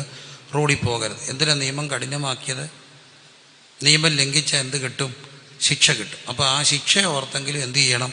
അനുസരിക്കണം. നമുക്കറിയാം, ഇപ്പം സീറ്റ് ബെൽറ്റ് ഇട്ടില്ലെങ്കിൽ ഫൈൻ കൊടുക്കണം. അതുപോട്ടെ, ബൈക്കിൽ പോകുമ്പോൾ എന്ത് വെക്കണം? ഹെൽമെറ്റ് വെക്കണം. എന്തിനാ ഹെൽമെറ്റ് വെക്കുക? ആർട്ടിഫിഷ്യൽ ക്യാമറയിൽ നിന്ന് രക്ഷപ്പെടാനാണോ? അല്ല, ഒറ്റ കാര്യത്തിന് വീണ തലയ്ക്ക് ക്ഷതം വെക്കും. അപ്പം നമ്മളെ രക്ഷിക്കാൻ വേണ്ടി ആ ഹെൽമെറ്റ്, അല്ലാതെ ഗവൺമെൻറ് കാശ് കിട്ടാൻ വേണ്ടിയാണോ? അത് മറ്റൊരു കാര്യം. എന്നാലും നമുക്കൊരു കാര്യമുണ്ട്, ഈ നിയമം ലംഘിച്ചാൽ എന്ത് കിട്ടും? ശിക്ഷ കിട്ടും. അതുകൊണ്ടാണ് ആർട്ടിഫിഷ്യൽ ക്യാമറ ഒക്കെ ഉണ്ടായിട്ടും പിന്നെയും പോലീസ് ചെക്കിങ്ങിന് ഇറങ്ങും. എന്നാലും എനിക്ക് ഒരു കാര്യത്തിൽ സന്തോഷമുണ്ട്. ഇവിടെ ജാതിയും മതവും ഭയങ്കര വർഗീയതയാണെന്നാണ് പറയുന്നത്. ഒറ്റ കാര്യത്തിൽ മാത്രം ഞാൻ സമ്മതിക്കത്തില്ല വർഗീയതയാണെന്ന് പറഞ്ഞാൽ. കാരണം ഞങ്ങളുടെ കൊച്ചു ഗ്രാമത്തിൽ വളവിനൊക്കെ പാത്താണ്. ഇങ്ങനെ പെട്ടെന്ന് ശ്രദ്ധിക്കാത്ത വളവിനാണ് പോലീസുകാർ ചെക്കിങ്ങിന് നിൽക്കുന്നത്. ഞങ്ങൾക്ക് ഈസി ആയിട്ട് അറിയാം. എങ്ങനെയാണെന്നറിയാമോ? നമ്മൾ അങ്ങോട്ട് പോകുമ്പം അവിടുന്ന് വരുന്നവരെന്തോ അടിച്ച് കാണിക്കും? ലൈറ്റ്. ഇവിടെയും കാണിക്കുമോ? ലൈറ്റ് കാണിക്കും. അപ്പം അവിടുന്ന് വരുന്ന കാവിക്കലി കൊടുത്ത എൻ്റെ ഹൈന്ദവ സുഹൃത്തും എൻ്റെ ഇസ്ലാം സുഹൃത്തും എല്ലാം ഉപദേശിയായി എനിക്കും ലൈറ്റ് അടിച്ച് കാണിക്കും. അർത്ഥം, എടാ മോനെ, പോലീസിൻ്റെ കാര്യം വരുമ്പം നമ്മളൊന്ന്. അതിനകത്ത് ജാതിയില്ല, മതമില്ല. ഉണ്ടോ? ഇല്ല. വളവിന് 2 മണിക്കൂറായിട്ട് പോലീസ് നിൽക്കുക. ഒറ്റയാളെ കിട്ടിയില്ല. എല്ലാവരും സീറ്റ് ബെൽറ്റ് ഇട്ട് ഡീസൻ്റായിട്ട് വരിക. ഒരു പോലീസുകാരൻ വെറുതെ നടന്നു വന്നപ്പോൾ ഒരു വളവിൻ്റെ അപ്പുറത്ത് ഒരിച്ചിരി അടിച്ചിട്ട് ഒരാൾ നിന്നിട്ട് എല്ലാവരെയും തടഞ്ഞു നിർത്തി. പോലീസുണ്ട്, ഉള്ളവർ മാത്രം പോന്നു, ബാക്കി എല്ലാവരും വിടുക. ഈ പുള്ളിയെ പൊക്കി എടുത്തുകൊണ്ട് പോയി. ഞാനാ പോയി ഇറക്കിക്കൊണ്ട് വന്നേ എന്ന് പറഞ്ഞ് വിടത്തില്ല. 2 മണിക്കൂർ മെനക്കെടുത്തിയ, ഒറ്റ രൂപ കിട്ടിയില്ല. അവർ 5 മണിക്കൂർ ഇവിടെ ഇരിക്കട്ടെ. അങ്ങനെ സാമൂഹ്യ സേവനം ചെയ്യണ്ട. അപ്പം കുറേ വർഷം മുമ്പ് എന്നാലും ഈ പോലീസിനെ പേടിച്ചാണ് നമ്മളിത് ഇടുന്നത്. പക്ഷെ സത്യത്തിൽ ഇതാരെ രക്ഷിക്കാനാ? നമ്മെ രക്ഷിക്കാൻ. റാലി നടന്നൊരു സംഭവം. ഒരു ഉപദേശി ഹെൽമെറ്റ് തൂക്കിയിട്ടുകൊണ്ട് പോയി. പോലീസ് പിടിച്ചു. പുള്ളി എന്ന് പറഞ്ഞാൽ, ഞാൻ പാസ്റ്റർ പ്രസംഗിക്കാൻ പോവുക, ധൃതി വെച്ച് പോയതാ സാറെന്ന്. സാർ അവിടെ നിന്നിട്ട് പറഞ്ഞു, പാസ്റ്ററെ, എനിക്ക് ഭയങ്കര ബഹുമാനമാണ് പാസ്റ്റർമാരെ. ഈ നാട് നിന്നാകണമെങ്കിൽ നിങ്ങൾ പ്രസംഗിക്കണം. എന്തുമാത്രം മദ്യപാനികളാണ് രക്ഷിക്കപ്പെടുന്നു, മാനസാന്തരപ്പെട്ട് നല്ല പാത വരുന്നത്. പക്ഷെ പാസ്റ്ററെ, പ്രസംഗിക്കണേ തല വേണ്ടേ?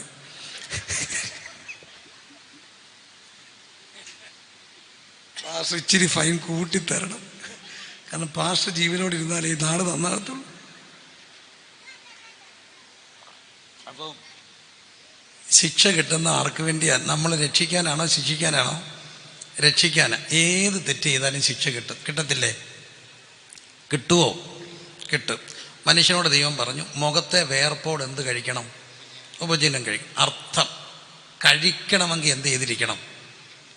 അർത്ഥം, കഴിക്കണമെങ്കിൽ എന്ത് ചെയ്തിരിക്കണം? വേർതിരിക്കണം. സിമ്പിൾ പ്രിൻസിപ്പിളാണ്. കഴിക്കണമെങ്കിൽ എന്ത് ചെയ്യണം? വേർക്കണം. അങ്ങനെയായിരുന്നു പൂർവികർ ജീവിച്ചത്. രാവിലെ എഴുന്നേറ്റാൽ അമ്മ അടുപ്പിലെ ചാരം മാറ്റി അടുപ്പിലെ കാപ്പിക്ക് വെള്ളം വെക്കും. എന്നിട്ട് നേരെ എങ്ങോട്ടിറങ്ങും?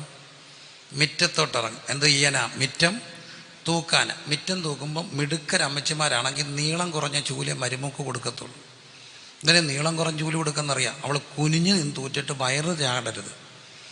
അതിന് മിറ്റമെല്ലാം തൂക്കും. ഈ മിറ്റം തൂക്കാൻ വയ്യാത്തതുകൊണ്ടാണ് ഈ പിള്ളേരെല്ലാം ഫ്ലാറ്റിൽ പോകുന്നത്. അപ്പോൾ എന്തോ ചെയ്യണ്ട, തൂക്കണ്ട. മനസ്സിലായില്ലേ?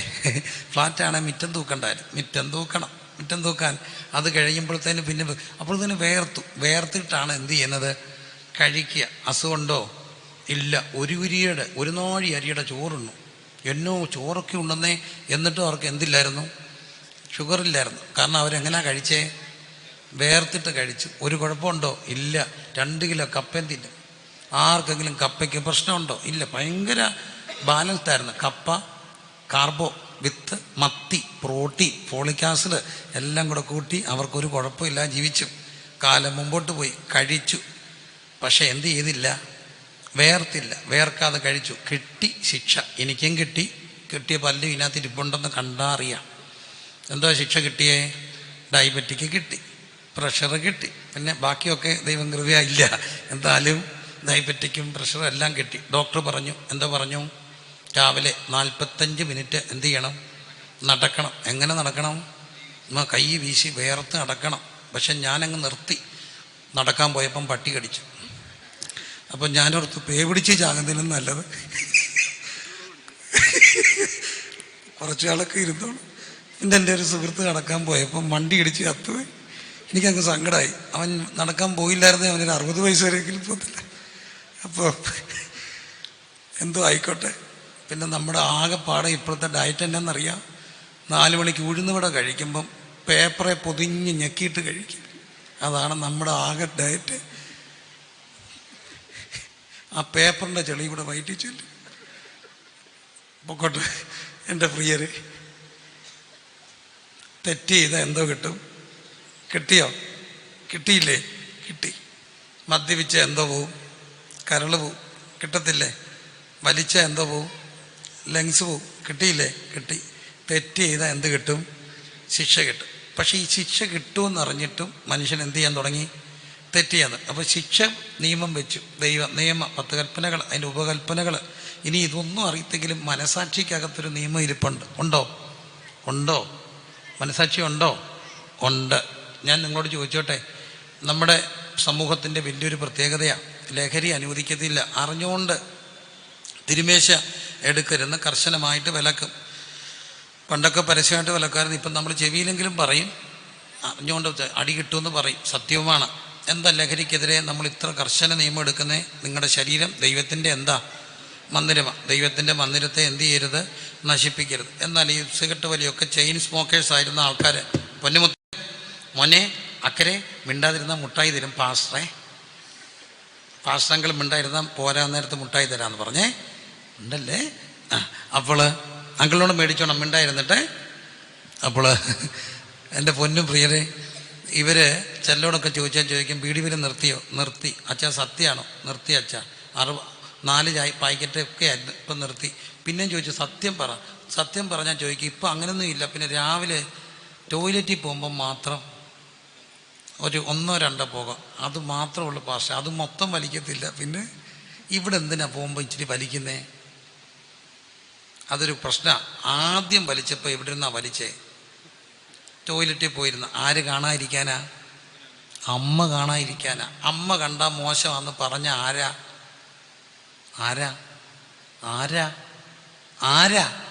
മനസാക്ഷി. അപ്പം മനസ്സിനകത്ത് തന്നെ എന്തുണ്ട്?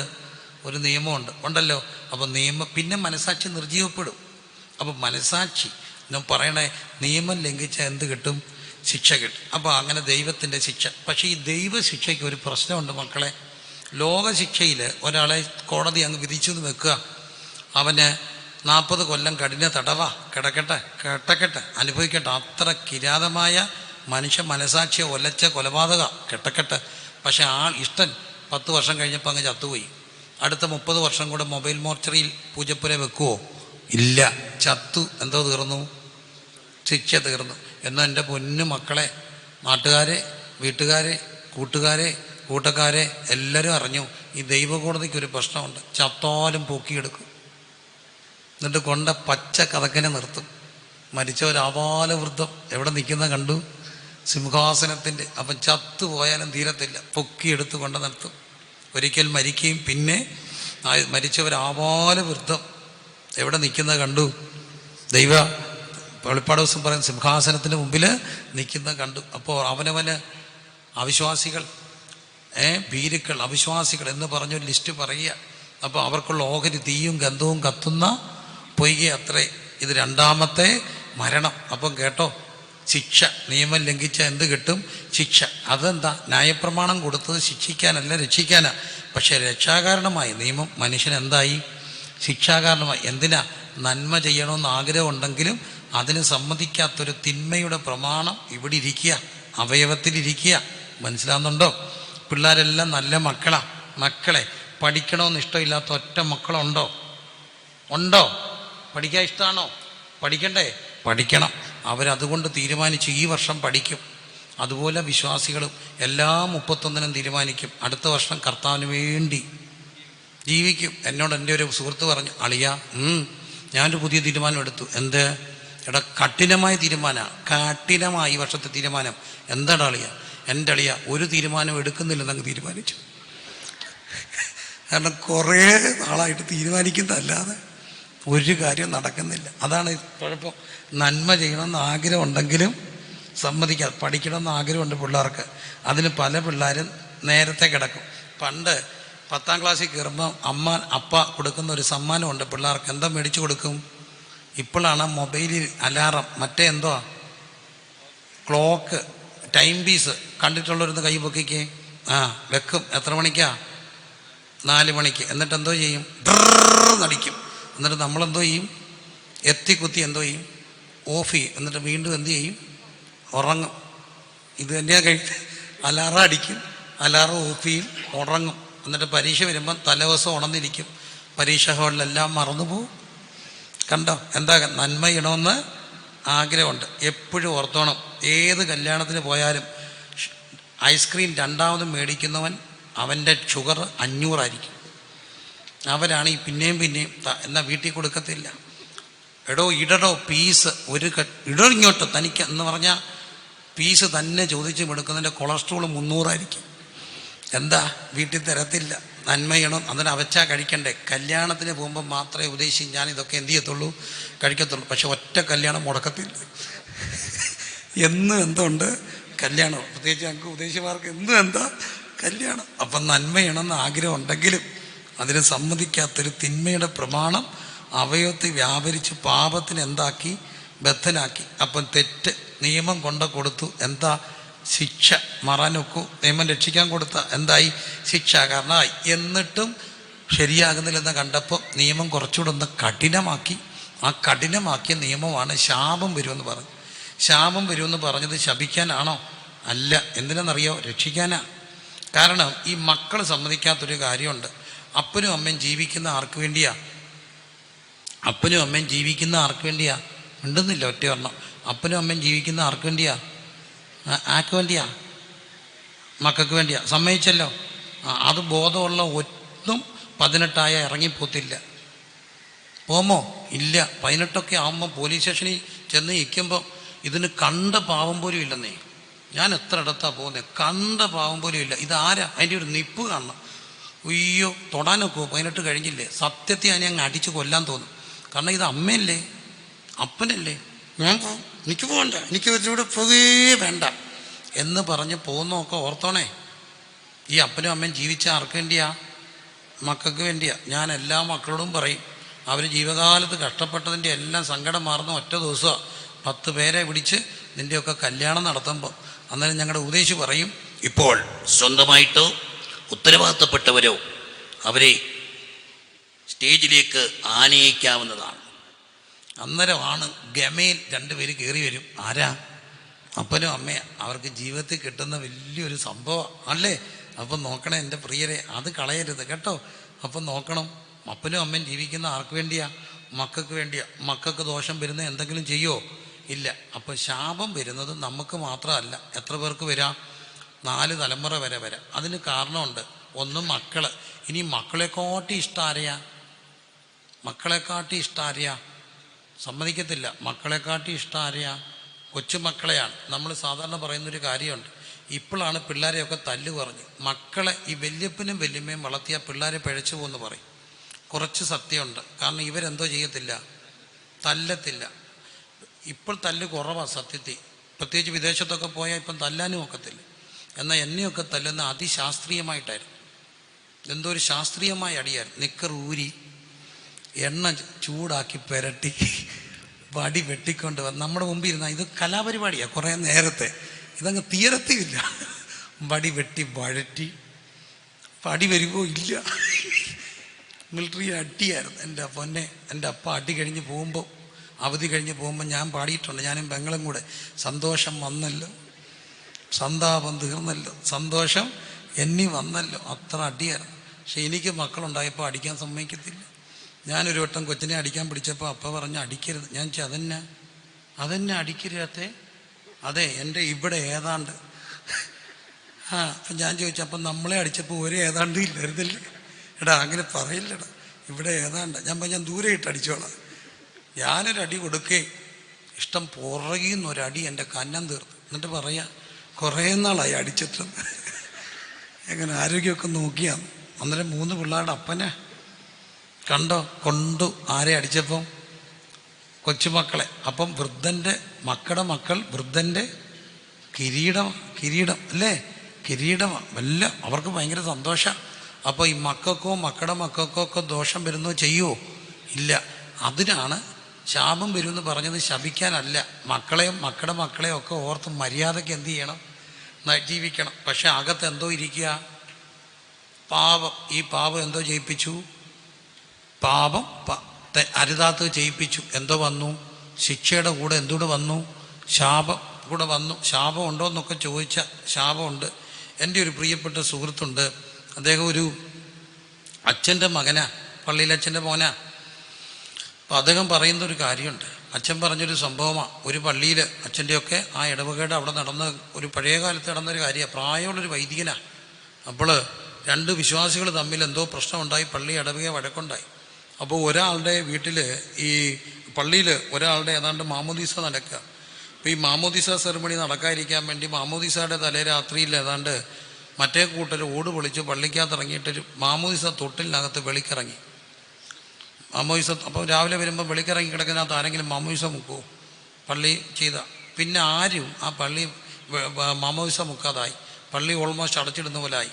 അപ്പോൾ അന്നുണ്ടായിരുന്ന താപസ ശേഷനായിരുന്ന വലിയ തിരുമേനി വന്ന് ജനത്തെ മുഴുവൻ വിളിച്ചു കൂട്ടി. എന്നിട്ട് വലിയ തിരുമേനി തന്നെ ഈ മാമോദീസ തൊട്ടിൽ കഴുകിയിട്ട് വലിയ തിരുമേനി ഇതിനകത്ത് വെള്ളം നിറച്ചിട്ട് എല്ലാവരുടെയും മുമ്പിൽ വെച്ച് പ്രാർത്ഥനകളും ശുദ്ധീകരണ പ്രക്രിയകളൊക്കെ നടത്തി അതിലെ വെള്ളം കോരി കുടിച്ചതിന് ശേഷമാണ് ഇതിനകത്ത് മാമോദീസ നടക്കുന്നത്. പെന്തക്കോസ്ത് വിശ്വാസികളാണ് ഞങ്ങൾ. ശിശു സ്നാനത്തിൽ വിശ്വസിക്കുന്നില്ല. ആ സത്യം ഉറപ്പിച്ചുകൊണ്ട് തന്നെ പറയട്ടെ. എന്നിട്ടും അച്ഛൻ പറയുന്നൊരു കാര്യം ഞാൻ കേട്ടിട്ട് പേടിച്ചുപോയി. തലമുറകളായിട്ട് ആ വെളിക്കിറങ്ങിയുടെ വീട്ടിൽ ആർക്കെങ്കിലും ആ കുടുംബത്തിൽ മലാശയ ക്യാൻസർ കാണും, മലദ്വാരത്തിൽ ക്യാൻസർ കാണും. എന്തൊക്കെ വേട്ടയാടുന്ന ശാപം വേട്ടയാടുന്നു. ശാപം ഒരു യാഥാർത്ഥ്യമാണ്. അപ്പം ശിക്ഷയും ശാപവും നമ്മുടെ പഴയ കാലത്തെ തറവാടുകൾ എങ്ങനെ ശാപം വരാം?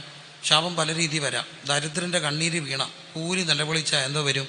ശാപം വരും. എന്തിയെ തറവാടുകളെല്ലാം? എന്തിയെ വലിയ വലിയ തമ്പ്രാന്മാരെല്ലാം? എന്തിയെ ഒറ്റ എണ്ണത്തെ കാണിച്ച് തമ്പ്രാക്കന്മാരുടെ പിന്തലന്മാർക്കാരെ എരന്ന് ജീവിക്കുന്നവരുണ്ട്. എന്താ പറ്റിയെന്നറിയാമോ? ശാപം. കൂലിക്കാരൻ ചെന്ന് ചോദിക്കും. കൂലി ചോദിക്കുമ്പോൾ ഇത്രയേ ഉള്ളൂ. അല്ല എമ്മാനെ ഇത്രൂടെ, ഒരടി, ഒരു ഉന്ത്, ഒരു തള്ള, ഒരു ഞെക്ക്. കൂടുതൽ എന്തെങ്കിലും പറഞ്ഞാൽ കണ്ടത്തിൻ്റെ മട ഉറയ്ക്കണമെങ്കിൽ ആരെ കൂടെ ചവിട്ടി താക്കണം? മനുഷ്യനെ കൂടെ താക്കണം നിർബന്ധത്തിൽ. ചരിത്രങ്ങൾ പറയുന്നു ആരെയൊക്കെയോ അതിനകത്ത് താത്തിട്ടുണ്ട്. ചവിട്ടി താത്തു. ആരും അറിഞ്ഞില്ല, ഉലകം അറിഞ്ഞില്ല. കരച്ചിൽ ഉയർന്നപ്പോൾ ശാപം വന്നു. സത്യമാണ്, ശാപം വന്നു. ദരിദ്രനെ പീഡിപ്പിച്ചാൽ. മറ്റൊന്ന് അധാർമികമായ ലൈംഗിക ജീവിതം. അവരൻ്റെ ഭാര്യ, അവരൻ്റെ മകള്, അവരുടെ ഉള്ളുരുകിയ പ്രാക്ക്, ഇതെല്ലാം ശാപമാണ്. കൊച്ചുങ്ങളെ നശിപ്പിച്ച അപ്പനും അമ്മയും ഉള്ളുരുകി പ്രാകും.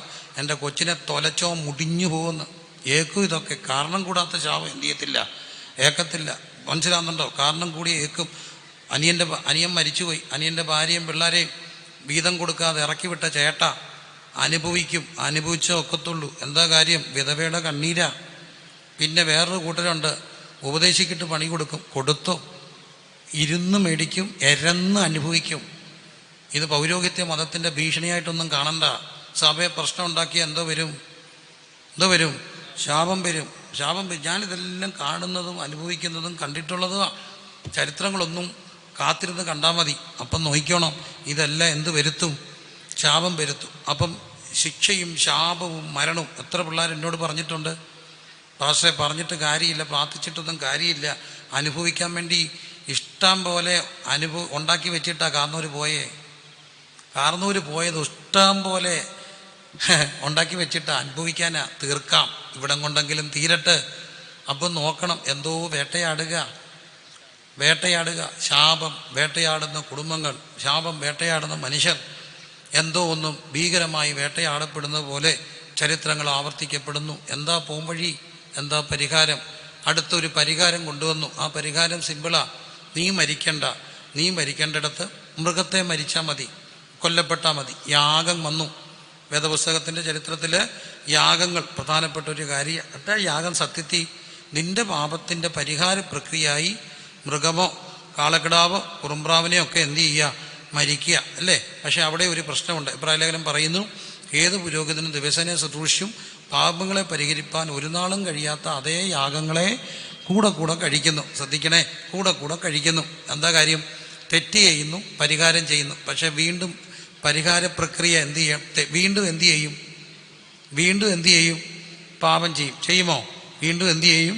പാപം ചെയ്യും. ക്ഷമയ്ക്ക് അവാർഡ് കിട്ടിയൊരു മനുഷ്യൻ, ഭയങ്കര ക്ഷമയാന്ന്, അവാർഡ് കിട്ടി. ഒടുവിൽ ആരാണ്ട് അവാർഡൊക്കെ കിട്ടി, പത്രത്തിൽ പേര് വന്നു, വലിയ ആളായി. അവസാനം കുറേ ജൂനിയർ ജേർണലിസ്റ്റുമാർ നമ്മളിപ്പോൾ ഇലക്ഷൻ്റെ സമയത്തൊക്കെ കണ്ടില്ല, കുത്തി ചോദിക്കും. അന്നേരം ഇവർക്കങ്ങ് ദേഷ്യം വരും. പറഞ്ഞിട്ട് കാര്യമില്ല, ക്ഷമയുള്ളവർക്ക് പത്രസമ്മേളനത്തിൽ പോയി ഇരിക്കാനൊക്കത്തുള്ളൂ. കാരണം ചോദ്യങ്ങൾ നമ്മളെ പ്രകോപിപ്പിക്കും. അവിടെ ശാന്തമായിട്ടിരിക്കണം. അപ്പോൾ അതുകൊണ്ട് ഒരു ലേഡി ജേർണലിസ്റ്റ് ചോദിച്ചു, അപ്പോൾ സാറിന് ക്ഷമയ്ക്ക് അവാർഡ് കിട്ടിയപ്പോൾ അതിൻ്റെ അർത്ഥം സാറ് കോപിച്ചിട്ടേ ഇല്ലെന്നാണോ? ഇല്ല. അപ്പോൾ സാർ കോപിച്ചിട്ടേ ഇല്ല. സാർ രാവിലെ എഴുന്നേറ്റിട്ട് ഭാര്യ കാപ്പി ഇടാൻ പറഞ്ഞപ്പം പറയുക കാപ്പിപ്പൊടി ഇല്ലെന്ന് പറഞ്ഞാൽ ദേഷ്യം വരത്തില്ലേ സാർ? ഇല്ല. വണ്ടി വന്ന് നിൽക്കുക, കൊച്ചു കയറാൻ നേരത്ത് പറയുക ഇന്നാ ഫീസ് അടയ്ക്കേണ്ട ലാസ്റ്റ് ദിവസം, ദേഷ്യം വരത്തില്ലേ? ഇല്ല. അപ്പോൾ സാറ് ദേഷ്യപ്പെട്ടിട്ടില്ലേ? ഇല്ല. പിന്നെയാ കൊച്ചു ചോദിച്ചു, സാറ് ദേഷ്യപ്പെട്ടില്ല? സാർ ദേഷ്യപ്പെട്ടില്ല. കുറച്ചു കഴിഞ്ഞുള്ള പറഞ്ഞു, കൊച്ച നിന്നോട് ഞാൻ കുറേ നേരം ഉണ്ട് അപ്പോൾ എല്ലാവൻ്റെ അകത്ത് എന്തോ കിടപ്പുണ്ട്. പാപം അവസരം കിട്ടുമ്പോൾ എന്തോ ചെയ്യും? ചതിക്കും. പാപം അവസരം കിട്ടുമ്പോൾ എന്തോ ചെയ്യും? ചതിക്കും. അതുകൊണ്ടാണ് ഈ അവസരങ്ങൾ പരീക്ഷയിലേക്ക് ഞങ്ങളെ എന്ത് ചെയ്യരുത്? പ്രവേശിപ്പിക്കരുത്. പാപം അവസരം കിട്ടുമ്പോൾ എന്ത് ചെയ്യും? ചതിക്കും. അപ്പോൾ അതുകൊണ്ട് തന്നെ പ്രിയരെ, പാപവും ശിക്ഷയും ശാപവും മനുഷ്യനെ വേട്ടയാടി എന്താ പരിഹാരം ചെയ്തു. എല്ലാ മതങ്ങളിലും ഒക്കെ പരിഹാരങ്ങളുണ്ട്, ഓരോരോ പരിഹാരങ്ങളാണ്. ഈ പരിഹാരം ചെയ്താൽ പിന്നെ എന്ത് ചെയ്യും? പാപം ചെയ്യും. അപ്പം പിന്നെ എന്ത് ചെയ്യണം? പരിഹാരം ചെയ്യണം. ഈ പരിഹാരം ചെയ്യുന്നതുകൊണ്ട് ആർക്കാ ഗുണമെന്നറിയാമോ? പുരോഹിതന്മാർക്ക്. അവർ ആടുമായിട്ട് യാഗം കഴിക്കാൻ ദൂരെ നിന്ന് വരുമ്പം ഇവരുടെ ബിനാമി പുറത്ത് ഇപ്പുണ്ട്. അവർ ആടിനെ നോക്കിയിട്ട് പറയും ഇതിന് പുഴുക്കത്തുണ്ട്, നടക്കില്ല. അവർ പറയും ഞാൻ 100 കിലോമീറ്റർ ഒന്നാ.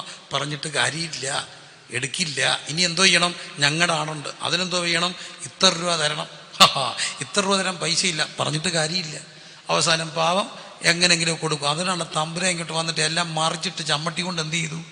അടി കൊടുത്തു. ഇവന്മാരെയാ, ബിനാമികളെയാ, എൻ്റെ ആലയം നിങ്ങൾ കള്ളന്മാരുടെ ഗുഹയാക്കി. അപ്പം കണ്ടോ, അത്ര പരോഹിത മതം ഇതിനിടയ്ക്ക് നിന്ന് മനുഷ്യനെ ചൂഷണം ചെയ്തു. നീ പാപിയാ, നീ പരിഹാരം ചെയ്യണം. പരിഹാരം കൊണ്ട് ഞങ്ങൾ തൃപ്തിപ്പെടും, നീ വീണ്ടും പാപിയാ. അപ്പം പാപത്തെ ഓർമ്മപ്പെടുത്തുന്ന പരിഹാര പ്രക്രിയകൾ. അടുത്ത പാപം വരെയുള്ളൂ വാറണ്ടി കേട്ടോ, വീണ്ടും പാപം ചെയ്യും. അപ്പോൾ അങ്ങനെ വന്നപ്പോൾ ഇനി എന്താ രക്ഷ? മനുഷ്യൻ്റെ ഒരു നിലവിളി ഉയർന്നു. പ്രിയരെ, ആ നിലവിളി ഇതായിരുന്നു, അയ്യോ ഞാൻ അരിഷ്ട മനുഷ്യൻ, എന്നെ ആര് രക്ഷിക്കും? എന്നെ അരിഷ്ട മനുഷ്യൻ. ഭാരതത്തിനും നിലവിളിച്ചു, മരണത്തിൽ നിന്ന് ജീവങ്കിലേക്കും ഇരുട്ടിൽ നിന്ന് വെളിച്ചത്തിലേക്കും ഞങ്ങളെ എന്ത് ചെയ്യണേ? നയിക്കണമേ. പാപോഹം പാപകർമ്മോഹം. വലിയ അറിവുകളില്ല എങ്കിലും ലഭ്യമായ അറിവുകളിൽ പറയട്ടെ, സർവവും പാപമയമ. വചനം പറയുന്നു, ഞാനോ ജഡമയൻ, പാപത്തിന് ദാസനായി വിൽക്കപ്പെട്ടവൻ. അങ്ങനെ ഈ മനുഷ്യൻ പാപത്തിൻ്റെ ശമ്പളം മരണമാണ്. എങ്ങനെ രക്ഷപ്പെടും? നിലവിളി ഉയർന്നപ്പം ദൈവം തൻ്റെ പുത്രനായ ക്രിസ്തുവിനെ ഭൂമിയിലേക്ക് അയച്ചു. പ്രിയരെ ശ്രദ്ധിക്കണേ, ഭൂമിയിലേക്ക് അയച്ചു. ദൈവം തൻ്റെ പുത്രനെ അയച്ചു. ഈ പുത്രൻ തമ്പുരാൻ ദൈവമായിരുന്നവൻ, അവിടുത്തോടൊപ്പം ഇരുന്നവൻ, സ്വർഗത്തിൻ്റെ ആ സമത്വം മുറുകെ പിടിച്ചുകൊള്ളാതെ ദാസ്യരൂപം എടുത്ത് തന്നെത്താൻ താഴ്ത്തി വേഷത്തിൽ മനുഷ്യനായി വെറും മനുഷ്യനല്ല, 100% അഭിനയമല്ലായിരുന്നു, മായാവി അല്ലായിരുന്നു, 100% മനുഷ്യനായി, 100% ദൈവം. അതാണ് ജഡാവതാരത്തിൻ്റെ നിഗൂഢത, അതിൻ്റെ മിസ്റ്ററി ഓഫ് ഇൻകാർണേഷൻ. അങ്ങനെ ദൈവം മനുഷ്യനായി. കണ്ടോ, ദൈവം മനുഷ്യനായി. ലോകം കണ്ട ഏറ്റവും വലിയ അത്ഭുതം. മനുഷ്യൻ ദൈവമാണെന്നല്ലട മക്കളെ, ദൈവം ആരായി? മനുഷ്യനായി. ഈ മനുഷ്യൻ ദൈവമായി ഗിമിക്സ് കാണിക്കുന്നുണ്ട്, ആൾ ദൈവങ്ങൾ എന്നൊക്കെ പറയും. അതൊന്നുമല്ല, സാക്ഷാൽ ദൈവം ആരായി? മനുഷ്യനായി. യെരുശലേമിലെ കണ്ണു കാലിത്തൊഴുത്തി കിടക്കുക ആരാ? ദൈവം. കൊച്ചു കുഞ്ഞ് കയ്യും കാലും വിട്ടടിച്ച് കിടക്കുക, ശീലകളാ ചുറ്റപ്പെട്ട് കിടക്കുന്നു. ദൈവം ചെറുതായി കേട്ടോ. ദൈവം ആരായി? ചെറുതായി. നമ്മുടെയൊക്കെ ദേഷ്യം വരും, പറയത്തില്ലേ, എന്നെ അവരുടെ മുമ്പിൽ വെച്ച് നീ എന്താക്കി? ആ കളി ചെറുതാക്കി, കൊച്ചാക്കി. ഞാൻ മറക്കത്തില്ല. പിള്ളേർക്ക് പോലും ഇപ്പോൾ ഇഷ്ടമില്ല. അവരുടെ മുമ്പിൽ വെച്ചാ കണ്ടോ, നമുക്ക് വേണ്ടി ഒരാൾ എന്തായി? കൊച്ചായി, ചെറുതായി. ദൈവം ആരായി? ചെറുതായി. എന്തിനാ? ചുരുങ്ങി നമ്മളെ ദൈവത്തോളം വലുതാക്കാൻ, സ്വർഗത്തോളം എത്തിക്കാൻ. സ്വർഗം വിട്ട് ദൈവം ഭൂമിയിലേക്ക് വന്നു, അല്ലേ? സ്വർഗം വിട്ട് ദൈവം എവിടേക്ക് വന്നു? ഭൂമിയിലേക്ക് വന്നു. ഇന്ന് ഈ എന്താണ് ഉപഗ്രഹങ്ങളും ഇങ്ങനെ പോവല്ലേ. പണ്ടൊരു നമുക്കും ഭയങ്കര അഭിമാനമാണ്. ഇന്ത്യയൊക്കെ മുമ്പിൽ പോയി. മംഗളയാൻ എവിടം വരെ പോയി? ചൊവ്വായി പോയി, അല്ലേ? ചൊവ്വായിലല്ലേ മംഗളയാൻ പോയേ. അപ്പോൾ അങ്ങനെ അതൊക്കെ പിന്നെ അങ്ങ് മാറുക. നമ്മൾ വിട്ട ഉപഗ്രഹങ്ങളൊക്കെ പോവുക. പണ്ട് നമ്മളെ കളിയാക്കായിരുന്നു. ഇപ്പോഴതൊക്കെ ഇല്ല. ഇപ്പം എല്ലാം ഈ സോഷ്യൽ മീഡിയ അല്ലേ, മിമിക്സ് ഒക്കെ നടത്തും. അമ്പലപ്പറമ്പിലും പൂരപ്പറമ്പിലും ഉത്സവങ്ങളെല്ലാം മിമിക്സാണ്. 3-4 പേര് അങ്ങനെ ഈ കലാഭവനൊക്കെ കണ്ടിട്ടില്ല, ജുബായൊക്കെ ഇട്ടിങ്ങനെ നിൽക്കും. അവിടെ ഒരു മെയിൻ മിമിക്സിൻ്റെ ഒരൈറ്റമായിരുന്നു. ഒന്ന് ഉദ്ദേശിമാരെ കളിയാക്കും, മറ്റൊന്ന് അന്നത്തെ സൈനിക ശക്തികൾ ആരൊക്കെയാണ്? America, Russia, Japan. ഇപ്പം ഇവർ പറയും അമേരിക്ക റോക്കറ്റ് വിട്ടു, പോയി. റഷ്യ റോക്കറ്റ് വിട്ടു, പോയി. ജപ്പാൻ റോക്കറ്റ് വിട്ടു, അടുത്ത ആൾ പറയും പോയി. ഇന്ത്യ റോക്കറ്റ് വിട്ടു, താഴോട്ട് വിട്ടു. അങ്ങനെ പണ്ട് റോക്കറ്റ് തിരിച്ചു വരുമെന്നും പറഞ്ഞുകൊണ്ട് എന്തോ ബഹളമായിരുന്നു. പിള്ളേർക്ക് അറിയത്തില്ല. സ്കൈലാബ് ഓർമ്മയുണ്ടോ? ഇത് താഴോട്ട് വരും. പക്ഷെ ഇപ്പോൾ അങ്ങനല്ല. നമ്മൾ വിട്ടതെല്ലാം ഇവിടെ പോയി, മേളിൽ പോയി. അപ്പം മനുഷ്യൻ ചന്ദ്രനിൽ പോയതോ ഉപഗ്രഹം ചൊവ്വായി പോയതോ ഒന്നുമല്ല അത്ഭുതം. ഈ പ്രപഞ്ചം എത്ര നിഗൂഢമാണ്. ഈ പ്രപഞ്ചം ഭയങ്കര നിഗൂഢമാണ്. അടുത്തിടയ്ക്ക് നാസയുടെയൊക്കെ ചിത്രങ്ങളൊക്കെ ഇല്ലായിരുന്നു. നിഗൂഢമായ പ്രപഞ്ചത്തിൻ്റെ അനന്തമായ വലിപ്പങ്ങൾ ഇന്നും മനുഷ്യന് മനസ്സിലായിട്ടില്ല. ആ പ്രപഞ്ചം മുഴുവൻ സൃഷ്ടിച്ച തമ്പുരാൻ മനുഷ്യനെ തേടി ആരായിട്ട് വന്നു? മനുഷ്യനായി. കണ്ടോ, ദൈവം മനുഷ്യനെ തേടിപ്പോയതല്ല. ദൈവം ആരെ തേടി വന്നു?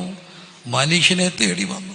തേടിയതല്ല ഞാൻ നിന്നെ, ഈ ക്രൂശിൻ സ്നേഹം എടിയ പാപിയാമെന്നെ തേടിയതല്ല ഞാൻ നിന്നെ, ഈ ക്രൂശിൻ സ്നേഹം നേടിയ പോകുന്നു ലാക്കിലേക്കു പാടുക പോകുന്നു.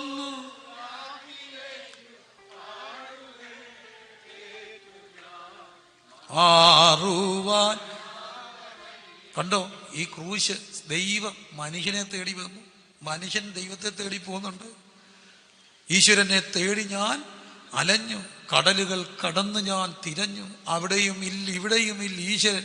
എന്നാൽ എൻ്റെ പ്രിയരെ അറിയണം, ഈശ്വരൻ ദൈവം മനുഷ്യനെ തേടി വന്നു.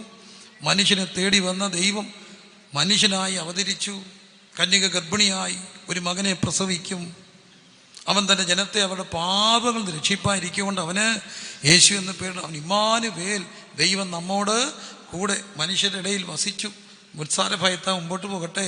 30 വയസ്സ് വരെ മാതാപിതാക്കൾക്ക് എന്ത് ചെയ്തു? കീഴ്പ്പെട്ട് ജീവിച്ചു. 12ാമത്തെ വയസ്സിൽ ദേവാലയത്തിൽ വരുന്നുണ്ട്.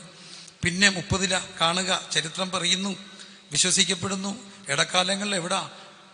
അച്ഛൻ്റെ പണിയാ, അധ്വാനിക്കുക. എനിക്ക് ഭയങ്കര ബഹുമാനമാണ് കർത്താവിനെ. ഇന്നത്തെ പിള്ളേർക്ക് പല കാര്യങ്ങൾക്ക് ഉത്തരവാദിത്തം ഇല്ല. 10, 17, 18 വയസ്സായ പിള്ളേരൊക്കെ എങ്ങനെയെങ്കിലുമൊക്കെ ഇച്ചിരി പൈസ ഉണ്ടാക്കും, ചെറിയ കൊടുക്കും. അതിനകത്തൊക്കെ ചെറിയ കാര്യങ്ങൾ ചെയ്യും. കാശുള്ള വീട്ടിലെ പിള്ളേർ വരെ കാറ്ററിങ്ങിനൊക്കെ പോകും. 10, 500, 600 രൂപ കിട്ടും. ഞാൻ പല കൊച്ചുങ്ങളും ചോദിച്ചിട്ടുണ്ട്, എന്തോ ചെയ്യാനാ? റീചാർജ് ചെയ്യും.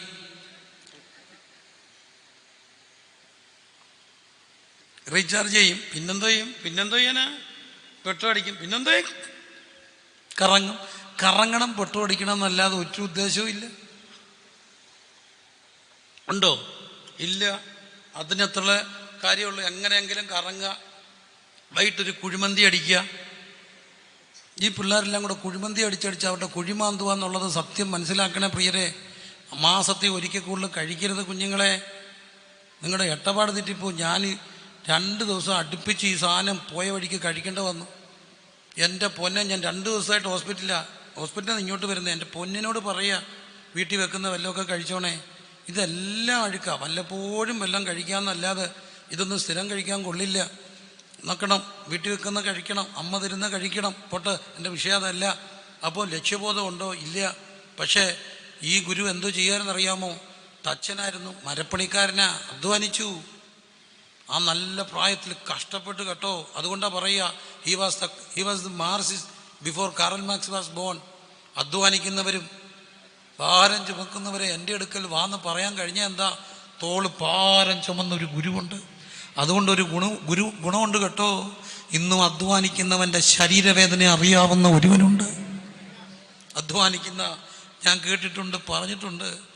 രാവിലെ പകലന്തിയോളം അധ്വാനിച്ച് ദേഹം മുഴുവൻ വേദനയായി കിടക്കുന്ന പലരും പറഞ്ഞിട്ടുണ്ട്. പ്രത്യേകിച്ച് ഞങ്ങളുടെ നാട്ടിലൊരു അമ്മച്ചി, കർത്താവപ്പച്ച വയ്യാന്ന് പറയുമ്പോൾ അടുത്ത് വന്നിരുന്ന് സുഗന്ധതൈലം കൊണ്ട് തലോടുമായിരുന്നെന്ന്. അധ്വാനിക്കുന്നവൻ്റെ വേദന അറിയുന്ന ഒരു ഗുരുവുണ്ടെങ്കിൽ അത് നമ്മുടെ ഗുരുവാ. സാക്ഷാൽ വേദന അറിഞ്ഞവൻ. 30-ാമത്തെ വയസ്സ് വരെ വീണ്ടും കാണുന്നു. 30-ാമത്തെ വയസ്സ് വരെ ആർക്ക് കീഴ്പ്പെട്ടിരുന്നു? മാതാപിതാക്കൾക്ക് കീഴ്പ്പെട്ടിരുന്നു. മക്കളറിയണേ, അല്ല, തൻ്റെ അവസാനം വരെ പിതാവിന് കീഴ്പ്പെട്ടിരുന്നു. മരണത്തിൻ്റെ തലേദിവസവും ആ തൊട്ടു മുമ്പും പറയുന്നു, എൻ്റെ എലോഹി ലമ്മ ശബക്താനി. ഒടുവിൽ പറഞ്ഞ്, പിതാവെ എൻ്റെ ആത്മാവിനെ തൃക്കരങ്ങളിൽ ഏൽപ്പിക്കുന്നു. 30 വയസ്സ് വരെ മാതാപിതാക്കൾ കീഴ്പ്പെട്ട് ജീവിച്ച യേശു 30-ാമത്തെ വയസ്സിൽ പരിശുശ്രൂഷ ആരംഭിച്ചു. നന്മ മാത്രം ചെയ്തു മക്കളെ, നന്മ മാത്രം ചെയ്തു. എന്നിട്ടും 33 തിരുവയസ്സിൽ ഒരു സൺഡേ അവർ പാടി, ഹോശന്നാ പാടി. അടുത്ത ദിവസം അവർ പറയുന്നു, ഇവനെ അറസ്റ്റ് ചെയ്യാനുള്ള ഗൂഢതന്ത്രങ്ങൾ ആവിഷ്കരിക്കപ്പെട്ടു. ആ രാത്രിയിൽ അറസ്റ്റ് ചെയ്യപ്പെടുന്നു. ആ രാത്രി അറസ്റ്റ് ചെയ്യപ്പെട്ടു. ഗതസമ്മനിയുടെ രാത്രി വല്ലാത്ത നൊമ്പരം. ശിഷ്യരെ കൂട്ടിക്കൊണ്ടുപോയി. സ്നേഹിച്ച 3 ശിഷ്യർ ആരാ? പത്രോസും യാക്കോബും യോഹന്നാനും. എന്തിനാ? പച്ച മനുഷ്യനാ. ഈ മനുഷ്യരുടെ ഒരു പ്രശ്നമുണ്ട് കേട്ടോ, അറിയണം. മനുഷ്യരുടെ ഒരു ഏറ്റവും വലിയ ആഗ്രഹം, ചാകുമ്പോൾ പ്രിയമുള്ളവരടുത്ത് വേണം. അതുകൊണ്ടാണ് ചിലരെങ്കിലുമൊക്കെ പഴയ കാലത്ത് ഗൾഫ് കയറ്റി വിട്ടിട്ട് ഒരുത്തനെ ഇവിടെ നിർത്തും. എന്തിനാ? ചാകുമ്പോൾ അടുത്ത് നിൽക്കുക. ചേട്ടന്മാർ പറയും, നീ ഇവിടെ ഇന്നോ, നിനക്കുള്ളതെല്ലാം ഞങ്ങൾ തന്നോളാം. അവർ കൊടുക്കത്തില്ല. എന്നാലും ഈ പിള്ളേരെ നോക്കി, അപ്പനെ നോക്കി ഇന്നൊന്നും ദോഷവും വരത്തില്ല. അടുത്ത് ഇന്നും ജോലി കളഞ്ഞു വന്ന പിള്ളേരെ എനിക്കറിയാം, അപ്പനെ നോക്കാൻ വേണ്ടി കഷ്ടപ്പെട്ട് ജീവിക്കുന്ന പിള്ളേർ. എന്നാലും എൻ്റെ മനസ്സിൽ മായാതെ നിൽക്കുന്നൊരു കാര്യമുണ്ട്. തളർന്നു പോയ അമ്മയെ നോക്കാൻ UK ജോലി കളഞ്ഞു വന്നൊരു കൊച്ചിനെ കണ്ടു. അവൻ രാത്രി 1 മണിയായപ്പം തളർന്നു പോയ അമ്മയെ വണ്ടിയെ കയറ്റി വെച്ച് ഒരു നൈറ്റിയൊക്കെ കുളിപ്പിച്ച് എൻ്റെ വീടിൻ്റെ മുമ്പിൽ വന്ന് ഹോണടിച്ചു. ഞാൻ അത്ഭുതപ്പെട്ടു പോയി. ഞാൻ ചോദിച്ചു, ആരാ? കോവിഡിൻ്റെ ആ സമയം കഴിഞ്ഞ ആ ഒരു സമയങ്ങളിലാണ്. അമ്മ തളർന്ന് കിടക്കുക. അമ്മയ്ക്കൊരാഗ്രഹം, മനുഷ്യനെയും ഒന്ന് രാത്രി പുറത്തിറങ്ങണം. പകൽ കൊണ്ടുപോകാൻ പാടാ, കാരണം ഡ്രസ്സൊക്കെ പ്രോപ്പർ ഇടാൻ പാടാ. ഒരു നൈറ്റി ഇട്ട് പ്രിൻസിപ്പൽ പാസ്റ്ററുടെ പ്രസംഗം കേൾക്കുമ്പോൾ പാസ്റ്ററി ഒന്ന് കാണണം, ഒന്ന് ഇറങ്ങി വന്ന് കാണാം, അമ്മയ്ക്ക് കാണാനാ. ഞാൻ ചോദിച്ചു, നീ എവിടെ പോകും? ചുമ്മാ ഒരു 10-30 മൈൽ ഒന്ന് ഓടിക്കണം. അമ്മയും കൊണ്ട് സന്തോഷം തോന്നി. ഒരു കുഞ്ഞ് അമ്മയും കൊണ്ട് നടക്കുന്നില്ലേ? അപ്പോൾ നോക്കണേ എൻ്റെ പൊന്നു പ്രിയരെ, മാതാപിതാക്കൾ കീഴ്പ്പെട്ട് ജീവിച്ച ക്രിസ്തു ഒരു തെറ്റും ചെയ്യാഞ്ഞിട്ടും ഈ മനുഷ്യരുടെ ആഗ്രഹം എന്താ? സ്നേഹിക്കുന്നവർ കൂടെ വേണം. മരിക്കുമ്പോൾ മരണവേദനയാ. അവരോട് പറഞ്ഞു, കൂടെ നിന്നിരിക്കാമോ? അവർ കിടന്ന് എന്ത് ചെയ്തു? ഉറങ്ങി. ഒറ്റയ്ക്കായി. പിതാവിൻ്റെ സാന്നിധ്യം ദൂതന്മാരെ അയച്ചു. അവരെ അറസ്റ്റ് ചെയ്തു. ആ രാത്രി 3 മതകോടതി വിസ്തരിച്ചു. അന്നാസും കയ്യഫാവും സന്നദ്ധി സംഘവും വിസ്തരിച്ചു. കുറ്റം വല്ലതും കണ്ടോ? ഇല്ല. രാത്രിയിലായിരുന്നു മതകോടതിയുടെ വിസ്താരം. അവിടെ ഒത്തിരി തെറ്റുകൾ നടക്കുന്നുണ്ട്. രാത്രി കോടതി ഉണ്ടോ? ഇല്ല. അടിയന്തര അവസരമല്ല, രാത്രി കോടതിയില്ല. 2, കോടതിയിൽ പ്രതിയെ കൊണ്ടുവരുമ്പം കുറ്റപത്രം വായിക്കണം. വായിച്ചോ? ഇല്ല. 3-ാമത്തെ കാര്യം, കോടതിയിൽ ഒരു പ്രതിയെ വിസ്തരിക്കുമ്പോൾ കയ്യേറ്റം ചെയ്യാൻ പാടുണ്ടോ? ഇല്ല. കയ്യേറ്റം ചെയ്തു. 4-ാമത്തെ ഒരു കാര്യമാണ്, പ്രതിക്കെതിരെ സാക്ഷികളെ കൊണ്ടുവരണം. അവർ പരസ്പരം കേൾക്കപ്പെടാതെ വിസ്തരിക്കുകയും കുറഞ്ഞത് 3 സാക്ഷിയുടെയെങ്കിലും മൊഴികൾ ഒത്തുവരികയും ചെയ്യണം. സാക്ഷിമൊഴികൾ ഒത്തുവന്നോ? ഇല്ല. എന്നിട്ടും അവർ പറഞ്ഞു അവനെ ക്രൂശിക്കണം. ഇനി ആരുടെ അനുവാദം വേണം? രാഷ്ട്രീയ കോടതിയുടെ അനുവാദം വേണം. തെളിവ്, നമ്മൾ ഇന്ന് പള്ളി കല്യാണം കഴിക്കും. കല്യാണം കഴിച്ചാലും എവിടെ രജിസ്റ്റർ ചെയ്യണം? പഞ്ചായത്ത് രജിസ്റ്റർ ചെയ്യണം. പഞ്ചായത്ത് രജിസ്റ്റർ ചെയ്തിട്ട് ഒരു കുഴപ്പമുണ്ട്. കത്തോലിക്കലൊക്കെ സഭാ കോടതിയുണ്ട്. അനൽമെൻറ്റ് ചില മാരേജിന് കൊടുത്താലും എവിടെ നിന്നുള്ള ഇത് വേണം? കുടുംബ കോടതിയിൽ നിന്ന് ഡിവോഴ്സ് കിട്ടാതെ ഒരാൾക്ക് സെക്കൻഡ് മാരേജ് നടത്താൻ ഒക്കത്തില്ല. പിന്നെ ആരാവും? വിവാഹ തട്ടിപ്പ് വീരനാകും. അപ്പോൾ എന്താണ്? കോടതിക്ക് കീഴ്പ്പെട്ടിരിക്കണം. അപ്പോൾ ശിക്ഷ ഇവർക്ക് വിധിച്ചെങ്കിലും നടപ്പാക്കണമെങ്കിൽ എന്ത് വേണം? ലോക കോടതിയുടെ ഗവൺമെൻറ് അംഗീകാരം വേണം. റോമാ ഗവൺമെൻറ് പിലാത്തോസിൻ്റെ അടുക്ക കൊടുത്തു. പിലാത്തോസ് മൊത്തം പഠിച്ചു, ഒരു തെറ്റും കണ്ടില്ല. ഇനി എന്താ വഴി? പ്രതി ഏത് പ്രവിശ്യയിലെയാണ്? അവിടുത്തുകാരനെ ആ പ്രതിയിലെ ഗവർണറെ വിസ്തരിക്കാം. ഹെരോദാസ് വന്നിട്ടുണ്ട്, യെരുശലേമിലുണ്ട്, വിട്ടു. അങ്ങോട്ട് അദ്ദേഹം തിരിച്ചയച്ചു, ഒരു തെറ്റും കണ്ടില്ല. വീണ്ടും പിലാത്തോസ് വിസ്തരിച്ചു. എന്നിട്ട് പിലാത്തോസ് പുറത്തു കൊണ്ടുവന്ന് യേശുവിനെ ലോകത്തിൻ്റെ മുമ്പിൽ പരിചയപ്പെടുത്തി കൊടുത്തു. ഈ നിൽക്കുന്ന പ്രതിയിൽ ഞാനൊരു തെറ്റും എന്ത് ചെയ്യുന്നില്ല, കാണുന്നില്ല. മാനവലോകമേ, നിങ്ങളുടെ വിശ്വാസം, നിങ്ങളുടെ വ്യക്തിപരമായ കാര്യം, നിങ്ങളുടെ സഭ, സമുദായം, മതം, രാഷ്ട്രീയം, അത് നിങ്ങളുടെ കാര്യം. എങ്കിലും ഒരു ചെറിയ ചോദ്യം എളിയവൻ ചോദിക്കുക, ഉത്തരം പറയണം. കോടതി ഒരു പ്രതിയെ നോക്കി പറയുന്നു, ഈ നിൽക്കുന്ന പ്രതിയിൽ ഞാനൊരു തെറ്റും എന്ത് ചെയ്യുന്നില്ല, കാണുന്നില്ല. ബാക്കി പൂരിപ്പിച്ചേ. മക്കൾ ബാക്കി പൂരിപ്പിക്കുക. പൗരബോധം വേണ്ടേ? പൗരബോധം വേണം. ബാക്കി പൂരിപ്പിക്കുക. ഈ നിൽക്കുന്ന പ്രതിയിൽ ഞാനൊരു തെറ്റും കാണുന്നില്ല. പറ ബാക്കി. എടാ പറയടാ, പിള്ളേർ പറ ബാക്കി. ഞങ്ങളുടെ തലമുറയാണെങ്കിൽ ഇപ്പം പറഞ്ഞേനെ, കൈ ചുരുട്ടി പറഞ്ഞേനെ. അതുകൊണ്ട് ഈ കോടതി ഈ പ്രതിയെ എന്ത് ചെയ്യുന്നു? വെറുതെ വിടുന്നു. അങ്ങനെയല്ലേ പറയണ്ടേ? ആണോ? പക്ഷേ അതാണ് കോടതിയുടെ അടിസ്ഥാനം. കോടതിയുടെ ആപ്തവാക്യം എന്താ? 1000 കുറ്റവാളി രക്ഷപ്പെട്ടാലും ഒരു നിരപരാധി പോലും എന്ത് ചെയ്യരുത്? ശിക്ഷിക്കപ്പെടരുത്. കോടതി എന്താ പറഞ്ഞേ? ഈ നിൽക്കുന്ന പ്രതിയിൽ ഞാനൊരു തെറ്റും എന്ത് ചെയ്യുന്നില്ല, കാണുന്നില്ല. അങ്ങനെ പറഞ്ഞാൽ കോടതി വെറുതെ വിടണം. പക്ഷേ കോടതി വിധിച്ചു, അതുകൊണ്ട് ഞാൻ അവനെ അടിപ്പിച്ചു വിട്ടയക്കാം. ഏതുകൊണ്ട്? ഒരു തെറ്റും ചെയ്യാത്ത കൊണ്ട് അടിപ്പിക്കാം. സമ്മതിക്കുമോ? വെറുതെ അടിക്കുമോ പോലീസ്? ചുമ്മാ ഒരടി തരുമോ? നമ്മുടെ പൗരബോധം തിളയ്ക്കത്തില്ലേ? എൻ്റെ അറിവ്, എൻ്റെ വായന എവിടെയോ കിടക്കുന്ന ഒരു ഓർമ്മ. തിരുവനന്തപുരത്ത് നിൽക്കുന്ന സാത്വികനായൊരു മനുഷ്യനാണ് പന്ന്യൻ രവീന്ദ്രൻ സാർ. എൻ്റെ ഓർമ്മയാണ്, നമുക്ക് എപ്പോഴോ വായിച്ചതാണ്. മുടി വളർത്തിയത് പോലും പ്രതിഷേധമായിട്ട്. അന്നത്തെ ഹിപ്പി സംസ്കാരത്തിൽ ഒരു SI ഇങ്ങനെ ബൈക്കേ കൊണ്ടാടുന്ന കത്രീയമായിട്ട്. ഞാൻ എവിടെയോ ഒരിക്കൽ വായിച്ചാണ്. അപ്പം അതിനോടുള്ള പ്രതിഷേധ സൂചകമായിട്ടാണ് മുടി വളർത്തിയത്, പിന്നെ വളർത്തിയതെന്നൊക്കെ ഞാൻ വായിച്ചിട്ടുണ്ട്. എൻ്റെ ഓർമ്മയിൽ കിടക്കുന്നു. ശരിയായിരിക്കണം എൻ്റെ ചിന്ത. എങ്കിലും പൊക്കോട്ട്. ഞാൻ ചോദിക്കുന്ന ഒരു ചോദ്യം, തെറ്റ് ചെയ്യാത്തവനെ അടിക്കാൻ ഒക്കുമോ? ഇല്ല. എന്നിട്ടും അടിപ്പിക്കപ്പെട്ടു. ഇത് കേട്ട താമസം ഈ റോമൻ പടയാളികൾ ഭയങ്കര കിരാതന്മാരാണ്. ഇവിടെ മനുഷ്യനെ ക്രൗരമാക്കും. നമ്മളും കേട്ടിട്ടില്ലേ, ഈ വടിവാൾ കൊണ്ടൊക്കെ വെട്ടിക്കുന്ന ഗുണ്ടകളെ ഒന്നും ആദ്യം മനുഷ്യനെ വെട്ടാൻ വിടത്തില്ല. ആദ്യം അവിടെ വടിവാൾ കൊടുത്തിട്ട് പട്ടിയെ വെട്ടിക്കും, വാഴയെ വെട്ടിക്കും എന്നൊക്കെ പറയുന്നത്. പട്ടിയൊക്കെ ഇങ്ങനെ വെട്ടിക്കും. എന്തിനാ? ഇവന് ചോര കാണുമ്പോൾ എന്തോ ചെയ്യരുത്, അറയ്ക്കരുത്. അല്ല അവൻ വെട്ടിയാൽ മയങ്ങി വീഴും. ചോര മയങ്ങി വീണാൽ എന്തോ ചെയ്യും? പിന്നെ അന്നേരം അവനെ അറസ്റ്റ് ആക്കത്തില്ലേ? വെട്ടിയിട്ട് ഓടണ്ടേ, അന്നേരം പോകണ്ടേ? ഇപ്പം ചോര കണ്ട അറയ്ക്കാതെ ആക്കണമെങ്കിൽ ക്രൗര്യമാകണം മനസ്സ്. അതിനുവേണ്ടി റോമൻ പടയാളികളെ കൊളോസിയത്തിലൊക്കെ കൊണ്ട് ട്രെയിൻ ചെയ്യിക്കും. മനുഷ്യരും മൃഗങ്ങളും തമ്മിലുള്ള യുദ്ധങ്ങൾ, കോഴിപ്പോര്, കാളപ്പോര്, മനുഷ്യരും. എന്തിനാ? മനുഷ്യ മനസാക്ഷിയെ നിർജ്ജീവിപ്പിക്കാൻ. അങ്ങനെ ക്രൗര്യപ്പെട്ട് അവരിത് കേട്ട താമസം അടിച്ചു. റോമൻ ചാട്ടുകൾക്ക് ഒത്തിരി ലെയറുണ്ട്. ആ ലെയറുകളിൽ പല കൊളുത്തുകളും മുള്ളുകളും ഉണ്ട്. അടിക്കുമ്പോൾ ആഞ്ഞു വീണു. എടുക്കുമ്പം പറഞ്ഞു പോകുന്ന മാംസം. അത് അടുത്തൊരു കലിത്തളത്തിൽ ലാച്ചി എടുക്കും, വീണ്ടും അടിക്കും. അടിച്ചു. സംഗീതക്കാരൻ ദീർഘദർശനത്തിൽ അത് കണ്ടു. ഉഴവുകാർ എൻ്റെ മുതുകിന്മേൽ ഉഴവുചാലുകൾ അവർ നീളത്തി കീറി പുറം കണ്ടം പോലെ ഉഴുതു മറിച്ചു. മക്കളെ, എന്തായിരുന്നു കുറ്റം? ഒരു കുറ്റവും ചെയ്യുന്നില്ല കുറ്റം. അതുകൊണ്ട് ഗുണം വല്ലതും ഉണ്ടോ? ഉണ്ട്. റോമർ 8:1. അതുകൊണ്ട് ഇപ്പോൾ ക്രിസ്തുവേശു ഉള്ളവർക്ക് എന്തില്ല? ശിക്ഷാവധി ഇല്ല. കണ്ടോ? ഒരുവൻ തെറ്റ് ചെയ്യാഞ്ഞിട്ട് ശിക്ഷയേറ്റത് കൊണ്ട് എന്താ ഗുണം? അവൻ്റെ അടുക്കൽ വന്നിട്ട് യേശുവേ, അങ്ങെനിക്ക് വേണ്ടി ശിക്ഷ ഏറ്റു എന്ന് പറഞ്ഞാൽ, ഞാൻ തെറ്റുകാരനാ, ഞാൻ പാപിയ, എന്നെ കഴുകണമെന്ന് പറഞ്ഞാൽ, അവൻ്റെ പുത്രനായ യേശുവിൻ്റെ രക്തം സകല പാപവും പോക്കി നമ്മെ എന്തു ചെയ്യും? ശുദ്ധീകരിക്കും. കണ്ടോ? സകല പാപവും പോക്കി ശുദ്ധീകരിക്കും. സകല പാപവും പോക്കി ശുദ്ധീകരിക്കും. നിങ്ങളുടെ പാപം എത്ര കടുംചുവപ്പായിരുന്നാലും അതിനെ ഹിമം പോലെ വെളുപ്പിക്കുന്ന കുഞ്ഞാണ്ട പുണ്യാഹ രക്തം അട്ടിച്ച് തകർക്കപ്പെട്ടു. അത് കഴിഞ്ഞ് അവനെ അവിടത്തേക്ക് മുൾക്കിരീടം കൊടുത്ത് ധൂമ്രവസ്ത്രം ധരിപ്പിച്ച് ഒരു ചെങ്കോലും ഒരു കഴയും പിടിപ്പിച്ച്, എന്തിനാ രാജാവാ, അതിന് പകരം ഒരു കഴയും കൊടുത്ത് ഒരു ചെങ്കോലും പിടിപ്പിച്ച് പുറത്തു കൊണ്ടുവന്നു. അവിടെ നിന്ന് കുരിശുമെടുത്തുകൊണ്ട് നടന്ന് വസ്ത്രങ്ങൾ പകത്തെടുത്ത് അഴിച്ചു മാറ്റി കുരിശുമെടുത്തുകൊണ്ട് നടക്കപ്പെടുകയാണ്. എൻ്റെ പൊന്നു പ്രിയരെ, ക്രൂശുമെടുത്ത് വീണ്ടും എഴുന്നേറ്റും പോവുകയാണ്. വീണ്ടും എഴുന്നേറ്റും ക്രൂശിതൻ പോയി. വീണ്ടും എഴുന്നേറ്റും നമ്മുടെ കർത്താവ് പോയി. എന്തിനാ വീണ്ടും എഴുന്നേറ്റും പോകുന്നത്? തൻ്റെ ചുമലിൽ ഭാരമുള്ള കുരിശുമെടുത്തുകൊണ്ട് വീഴുമ്പോൾ സാധാരണഗതിയിൽ മുഖം പുറമോട്ട് വീഴത്തില്ല. ഭാരം പുതുകത്തിരിക്കുമ്പോൾ മുമ്പോട്ടേ വീഴത്തുള്ളൂ. മുമ്പോട്ട് വീഴുമ്പോൾ മുഖമടിച്ചായിരിക്കും വീഴുന്നത്.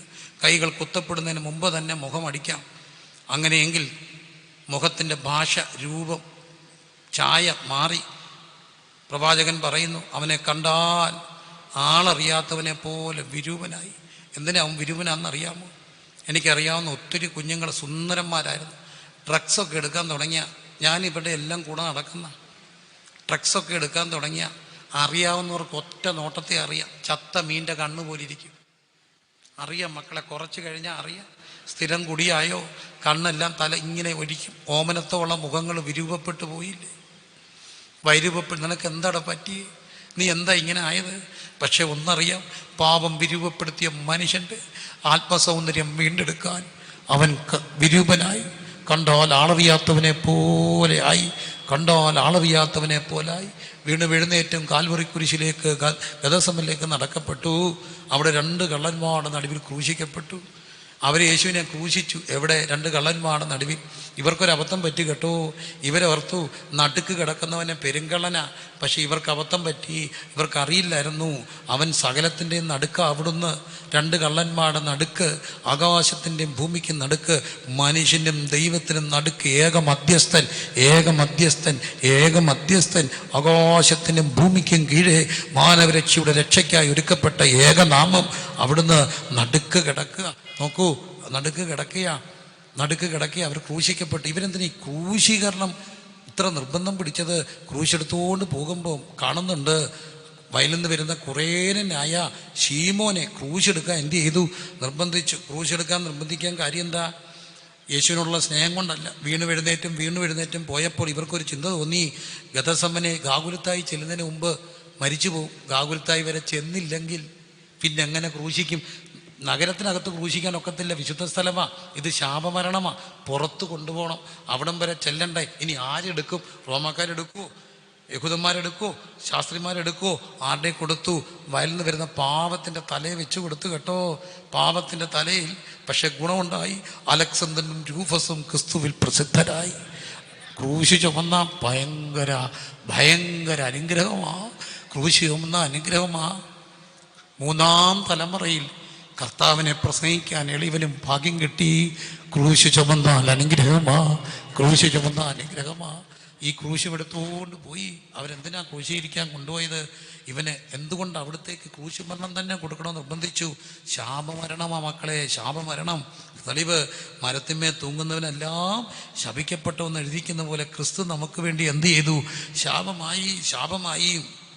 ജനിച്ചു വീഴുന്ന ഓരോ കുഞ്ഞിൻ്റെയും തലയുടെ മണ്ടയ്ക്ക് നമ്മൾ പറയും, ഭാരതമണ്ണിൽ ജനിച്ചു വീഴുന്ന ഓരോ കുഞ്ഞിൻ്റെ മണ്ടയിൽ ഇത്ര ലക്ഷം രൂപ കടമുണ്ടെന്ന്. അതുപോലെ തന്നെ ജനിച്ചു വീഴുന്ന ഓരോ കുഞ്ഞിൻ്റെയും മുകളിൽ ശാപമുണ്ട്.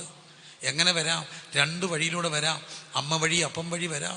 അമ്മ, അപ്പൻ, അപ്പൻ്റെ അപ്പൻ, അപ്പൻ്റെ അമ്മ, അമ്മയുടെ അപ്പൻ, അമ്മയുടെ അമ്മ. വീണ്ടും മേപ്പോട്ട് പൊക്കോ, അപ്പൻ്റെ അപ്പൻ 4 തലമുറയിൽ ഏതെങ്കിലും കണ്ണിൽ കൂടെ എന്തെങ്കിലുമൊക്കെ വന്ന് കയറും. ഇത് പേറി നടക്കുന്നവർ നിലവിളിക്കുന്നു. എങ്ങനെ രക്ഷിക്കാം? അനുഭവിക്കണ്ടേ? ഇത് മാറാൻ അവിടുന്ന് ശാപവർണ്ണം വഹിച്ചു. മായപ്രമാണത്തിൻ്റെ ശാപം, അബ്രഹാമിൻ്റെ അനുഗ്രഹം വരേണ്ടതിന് അവിടുന്ന് നമുക്ക് വേണ്ടി ശാപമായി. ഗുണം എന്താ? ഒരുവൻ ക്രൂശിൻ്റെ ചുവട്ടിൽ ചെന്ന് യേശുവെ അങ്ങനെക്ക് വേണ്ടി മരിച്ചെന്ന് സ്വീകരിക്കുമ്പോൾ അവൻ്റെ മേലുള്ള ശാപത്തിൻ്റെ ബന്ധനങ്ങളെ ക്രൂശിൻ്റെ വചനമുണ്ടല്ലോ, നശിച്ചു പോകുന്നവർക്ക് ഭോഷത്വമാണ്. എന്നാൽ രക്ഷിക്കപ്പെടുന്നവരുടെ ജീവിതത്തിൽ അത് ദൈവശക്തിയായി വ്യാപരിക്കും. ഞാനിന്ന് രാത്രി വളരെ ശാന്തമായി സംസാരിക്കുമ്പോഴും എനിക്കറിയാം ഈ ദേശത്ത് ആ ശക്തി വ്യാപരിക്കുക, ഈ ചുറ്റുപാടിൽ ആ ശക്തി വ്യാപരിക്കുക. ക്രൂശിൻ്റെ വചനത്തിനകത്തൊരു ശക്തിയുണ്ട്. ശക്തി കരങ്ങളടിച്ച് സ്തുതിക്കാവുന്നവന്ന് രാത്രി കരങ്ങളടിച്ച് സ്തുതിച്ചേ. ഹല്ലേലൂയ, ഹല്ലേലൂയ, ഹല്ലേലൂയ, ഹല്ലേലൂയ, ഹല്ലേലൂയ, ഹല്ലേലൂയ, ഹല്ലേലൂയ. നാട്ടാരെ, വീട്ടാരെ, കൂട്ടക്കാരെ കേൾക്കണം, കേൾക്കണം, കേൾക്കണം. പക്ഷേ ഈ ക്രൂശിൻ്റെ ശക്തിക്കൊരു പ്രത്യേകതയുണ്ട്. ഒറ്റ വ്യക്തി ഈ ക്രൂശിൻ്റെ ശക്തിയുമായി, ഈ ക്രൂശിതനുമായി തൻ്റെ വീട്ടിലേക്ക് പോയാൽ, കർത്താവായ യേശുവിൽ വിശ്വസിക്കുക എന്ന നീയും നിൻ്റെ കുടുംബവും രക്ഷമാക്കി. ഇതിന് വേറെ ശക്തിയുണ്ട്. എനിക്കറിയാവുന്ന ഒത്തിരി അനുഭവങ്ങൾ. അപ്പം കുടിയൻ, അമ്മ തളർന്നു കിടക്കുന്നു, BBSൽ വന്ന കുഞ്ഞ് യേശുവുമായിട്ട് പോയി, ആ വീട് രക്ഷപ്പെട്ടു. ഒരു കൊച്ചു കുഞ്ഞെങ്കിലും ഈ യേശുവുമായിട്ട് ആ വീട്ടിൽ നിന്ന് യേശുവെ എന്ന് വിളിച്ചാൽ നിന്റെ വീടിനെ ഉദ്ധരിക്കാൻ കഴിയുന്ന ഒന്നുണ്ട്. കരമടിച്ച് സ്തുതിച്ചേ, കരമടിച്ച് സ്തുതിച്ചേ. അർക്കം ഋഗജം രഗനം ശകനം ദിഗനം രഗജം രഗനം ധാരം അർക്ക റിക്ക രഗ നഗ ധര ദിന രഗധര ദിഗന്ധര രഗന രഗന. ലൈവിൽ ഞങ്ങളെ ശ്രദ്ധിക്കുന്നവർ നിങ്ങളും പ്രാർത്ഥിക്കുക. ഈ ക്രൂശിൻ്റെ വചനത്തിൻ്റെ ശക്തി പ്രിയപ്പെട്ട അമ്മ നിന്റെ വീടിനകത്ത് വ്യാപരിക്കും. അമ്മച്ചി ഒറ്റയ്ക്കായിരിക്കാം, അപ്പച്ചൻ ഒറ്റയ്ക്കായിരിക്കാം, മക്കൾ ഇന്ന് വഴിതെറ്റി പോയിരിക്കായിരിക്കാം. വിശ്വസിച്ച് പ്രാർത്ഥിക്കുക. ഈ വചനം അപ്പോസ്തല പ്രവൃത്തി പറയുന്നു, കർത്താവായ യേശുവിൽ വിശ്വസിക്കുക എന്ന നീയും നിന്റെ കുടുംബത്തെ രക്ഷിക്കാൻ കഴിയുന്ന ഒരു ദൈവശക്തിയുണ്ട്. അതുകൊണ്ടാണ് ഞങ്ങളിങ്ങനെ പ്രസംഗിക്കുന്നത്. നശിച്ചു പോകുന്നവർക്ക് ഇതിന് പോഷത്വം, നശിച്ചു പോകുന്നവർക്ക് ഇതിന് മണ്ടത്തര. അവർ ഞങ്ങളെ കല്ലെറിയും, അവർ ഞങ്ങളെ ഓടിക്കും. പക്ഷേ ഇതുമായിട്ട് ഒരാൾ നിന്ന, കഴിഞ്ഞ രാത്രി എന്നോട് ഞങ്ങളുടെ വീണ്ടും സാക്ഷ്യം പറയുമ്പോൾ പറഞ്ഞു, അദ്ദേഹം ആ സ്ഥലത്ത് താമസിക്കാൻ വരുമ്പോൾ ആ ബൈപ്പാസ് റോഡിൽ ആ നാട്ടിലെ മുഴുവൻ തലമുടി കൊണ്ടിടുന്ന സ്ഥലം, മുഴുവൻ വേസ്റ്റും കൊണ്ട് തള്ളുന്ന സ്ഥലം, രാത്രി പോലും ആളുകൾ അതുവഴി നടക്കാൻ പേടിച്ചിരുന്ന ഒരു സ്ഥലം. പക്ഷേ ഇന്ന് അത് ഭയങ്കര എസ്റ്റാബ്ലിഷ്ഡ് ഒരു ഏരിയ ആയിട്ട് മാറി. എന്താ, ഒറ്റ മനുഷ്യൻ ആ സ്ഥലത്ത് വീട് മേടിച്ച് അവിടെ ഇന്ന് പ്രാർത്ഥിക്കാൻ തുടങ്ങിയപ്പോൾ ആ സിറ്റുവേഷൻ, ആ സ്ഥലത്തിൻ്റെ അവസ്ഥ അങ്ങ് മാറിയെങ്കിൽ ഈ വചനം പറഞ്ഞ് പ്രാർത്ഥിക്കുന്നിടത്ത് ദേശത്ത് വ്യത്യാസം ഉണ്ടാകും. കരമടിച്ച് സ്തുതിച്ച് റക്ക റിക ദഗ ധന. ചില ഗ്രാമങ്ങളിൽ വിടുവിക്കപ്പെടും. അയൽ വീടുകളിലെ മദ്യപാനാസക്തി മാറും. വിശ്വസിച്ച് പ്രാർത്ഥിച്ചോ. അപ്പുറത്തെന്നും ചീത്തവിളിയാണെങ്കിൽ തിരിച്ച് ചീത്ത വിളിക്കരുത്. കൈനീട്ടി പ്രാർത്ഥിക്കണം, കൈനീട്ടി പ്രാർത്ഥിക്കണം. നിന്റെ ചുറ്റുപാടിൻ്റെ ബന്ധനങ്ങളെ അഴിക്കാൻ. റക്ക റിക്ക ദഗന രഗന ഹന്ത രഗജ രബന ശകന. അതുകൊണ്ടാണ് ഞങ്ങൾ ദൈവമക്കള് ദേശത്തൂടൊക്കെ നടന്ന് പ്രാർത്ഥിക്കും കേട്ടോ. ഞങ്ങളെ നിങ്ങൾ ഒറ്റുകാരായി കാണരുത്. ഞങ്ങൾ ദേശത്തിൻ്റെ മദ്യപാനം മാറാൻ പ്രാർത്ഥിക്കും. മക്കള് ഒഴുകി പോകുക ട്രക്ക് അഡിക്റ്റായിട്ട്. ഇത് കണ്ടുകൊണ്ട് നോക്കാൻ ഒക്കത്തില്ല. കഞ്ചാവ് വിൽക്കുന്ന സ്ഥലങ്ങളിൽ പോയി പ്രാർത്ഥിക്കും. ഞാൻ പോയി പ്രാർത്ഥിക്കുന്നവനാ. ഓരോ സ്ഥലങ്ങളെയും പോലീസ് അറസ്റ്റ് ചെയ്ത് മാറ്റുന്നുണ്ട്. എന്താ കാര്യം? ഞങ്ങൾ ദേശത്തിൻ്റെ കാവൽക്കാരാ. കണ്ടുകൊണ്ട് നോക്കി നിൽക്കാൻ ഒക്കത്തില്ല. കരമടിച്ച് സ്തുതിച്ച് രാത്രി പറ, ക്രൂശിൻ്റെ വചനം. നശിച്ചു പോകുന്നവർക്ക് പോഷത്വം, രക്ഷിക്കപ്പെടുന്ന ഞങ്ങൾക്കത് ദൈവശക്തി. ഋഗനം ജഗനം അടനം അതനം ഋഗ ദഗനം ഷാരം ധേര ധേര ധേനെ. എല്ലാവരും സ്തുതിച്ച് പ്രാർത്ഥിച്ചേ, മക്കളെല്ലാം പ്രാർത്ഥിച്ചേ. ആ ക്രൂശിൻ്റെ വചനത്തെ വിശ്വസിച്ചാൽ ഉണ്ടല്ലോ, ശിക്ഷകൾ മാറും, ശിക്ഷകൾ മാറും. അയ്യോ, ഞാൻ അരിഷ്ട മനുഷ്യൻ, എന്നെ ആര് രക്ഷിക്കും? എന്നെ ആര് രക്ഷിക്കും? കർത്താവായ യേശുവിൽ വിശ്വസിക്കുക. എൻ്റെ ഏകജനായ പുത്രനിൽ വിശ്വസിക്കുന്ന ഏവർക്കും നശിച്ചു പോകാതെ നിത്യജീവൻ പ്രാപിക്കേണ്ടതിന് ദൈവം തൻ്റെ പുത്രനായ യേശുവിനെ നൽകുവാൻ തക്കവണ്ണം ലോകത്തെ സ്നേഹിച്ചു. ഒന്നുകൂടെ പറഞ്ഞ്, തൻ്റെ ഏകജനായ പുത്രനെ വിശ്വസിക്കുന്ന ഏവനും നശിച്ചു പോകാതെ നിത്യജീവൻ പ്രാപിക്കേണ്ടതിന്. പ്രിയരേ, ഇന്ന് ഭാരതഭൂമി കാണുന്നൊരു കാര്യമുണ്ട്. സുവിശേഷകനെ ഓടിച്ചിട്ട് അടിക്കുക. പ്രത്യേകിച്ച് വീഡിയോ ദൃശ്യങ്ങൾ അവർ തന്നെ പകർത്തിയിടുന്നുണ്ട്. അടിക്കുന്നവർ തന്നെ. എന്തിനാ? നാളെ മറ്റുള്ളവരും കണ്ട് ഇത് തന്നെ ചെയ്യണം. അടി ഇടിയൊക്കെ ഇട്ട് ഞാൻ പോയി പലരും കണ്ടു. ജയിലിൽ കിടക്കുന്നവർ, ജയിലിൽ അവർ കിടക്കുമ്പോൾ ഉണ്ടല്ലോ, കൊച്ചു പിള്ളേരങ്ങ് സ്ട്രോങ് ആയി. ഞാൻ കണ്ടൊരു പെൺകുട്ടി, കൊച്ചു പെണ്ണ, അവളായിപ്പോൾ അപ്പൻ ജയിലിൽ കിടക്കുമ്പോൾ യോഗം നടത്തുന്നത്. അവളങ്ങ് ബലപ്പെട്ട് 10-16 വയസ്സുള്ള പെണ്ണ് യോഗം നടത്തുക. അപ്പൻ ഇറങ്ങുന്നിടം വരെ ഞാൻ നടത്തുമെന്ന്. പ്രിയരെ, എന്തുകൊണ്ടാണെന്നറിയാമോ നിൽക്കുന്നത്? നിങ്ങൾ അറിയണം. ഞങ്ങളെ ഇന്ന് കഴുത്തെടുത്ത് വീഴ്ചാൽ, കഴുത്തെ കൊണ്ട് കത്തി വെച്ചിട്ട് യേശുവിനെ കളയാൻ പറഞ്ഞാൽ ഞങ്ങൾ കളയില്ല. നിങ്ങൾക്കറിയില്ല അതിൻ്റെ രഹസ്യം. അറിയണം. എനിക്ക് 52 വയസ്സായി. കഴുത്തട്ട് വീണാൽ കഴുത്തിറക്കുമെന്ന് പറഞ്ഞാൽ ഞാൻ പെട്ടെന്ന് ഭാര്യയെ ഓർത്ത് കൊച്ചുങ്ങളെ ഓർത്തെന്ന് പറയുക. ഇനി എനിക്ക് യേശുവിനെ വേണ്ടാന്ന് പറഞ്ഞാൽ ഞാൻ എത്ര നാൾ ജീവിക്കും? ഇനി ഞാൻ എത്ര നാളോട് ജീവിക്കുന്ന ഈ പറയുന്നേ? ഞാൻ കൂടി വന്ന 10, 20, 25, 30 വർഷത്തിൽ കൂടുതൽ ജീവിക്കുമോ? ഇല്ല. എന്നാൽ ഇപ്പം കഴുത്തറത്ത് വീണാലും ഞങ്ങളുടെ അകത്ത് തിളയ്ക്കുന്ന ഒരു ധൈര്യമുണ്ട്.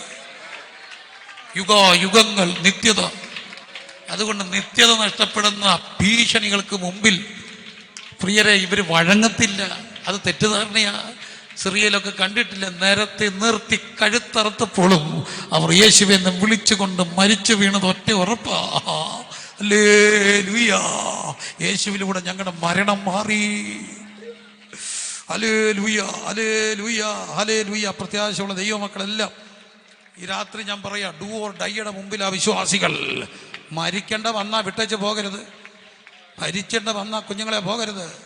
അടിച്ചാൽ, കഴുത്തറ്റ് വീണാൽ, നീ കൂടി വന്നാൽ, ജീവിച്ചാൽ 10 വർഷം 20 വർഷം അതോ കുറ്റബോധത്തിന്റെ പിടിയിൽ അമർന്ന് ഇത്ര നല്ല ഗുരുവിനെ ഞാൻ കളഞ്ഞല്ലോ എന്നുള്ള ഒറ്റുകാരൻ എന്ന ഭീതിയിലും പശ്ചാത്തലത്തിലും കുറ്റബോധത്തിലും ജീവിക്കുമ്പോൾ അന്നേരം കഴുത്തറുത്ത് വീണാലും രക്തം സംസാരിക്കുക. Hallelujah, hallelujah.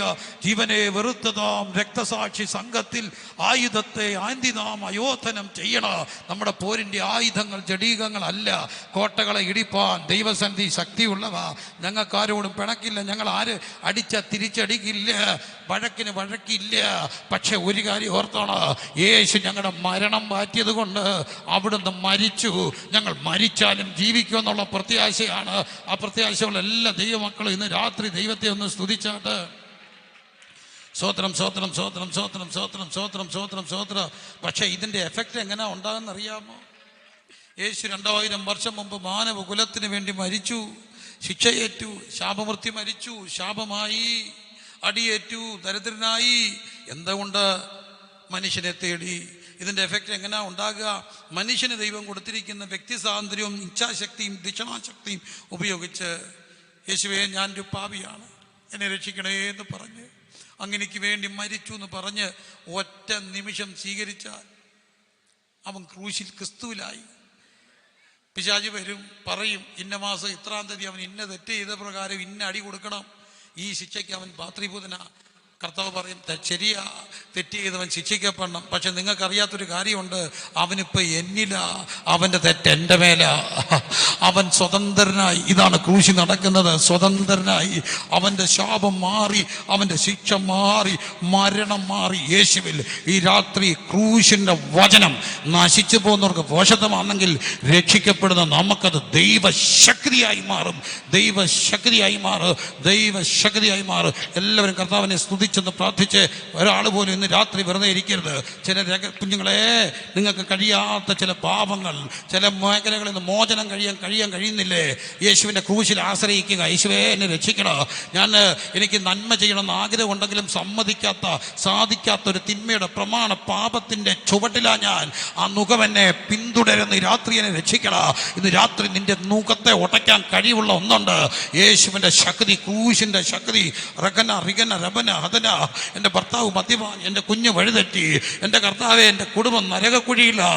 നരകിക്കാൻ ഞാൻ നിന്റെ നരകത്തെ സ്വർഗമാക്കാൻ കഴിയുന്നൊരു യേശുവുണ്ട്. യേശുവുണ്ട്. ക്രൂശിന്റെ വചനം നശിച്ചു പോകുന്നവർക്ക് പോഷത്ത് രക്ഷിക്കപ്പെടും. നമുക്കത് ദൈവശക്തിയായ യേശുവിന്റെ ഭാഷ. സ്വോത്രം, സ്വോത്രം, സ്വോത്രം, സ്വോത്രം, സ്വോത്രം, സ്വോത്രം, സ്വോത്രം, സ്വോത്രം, സ്വോത്രം.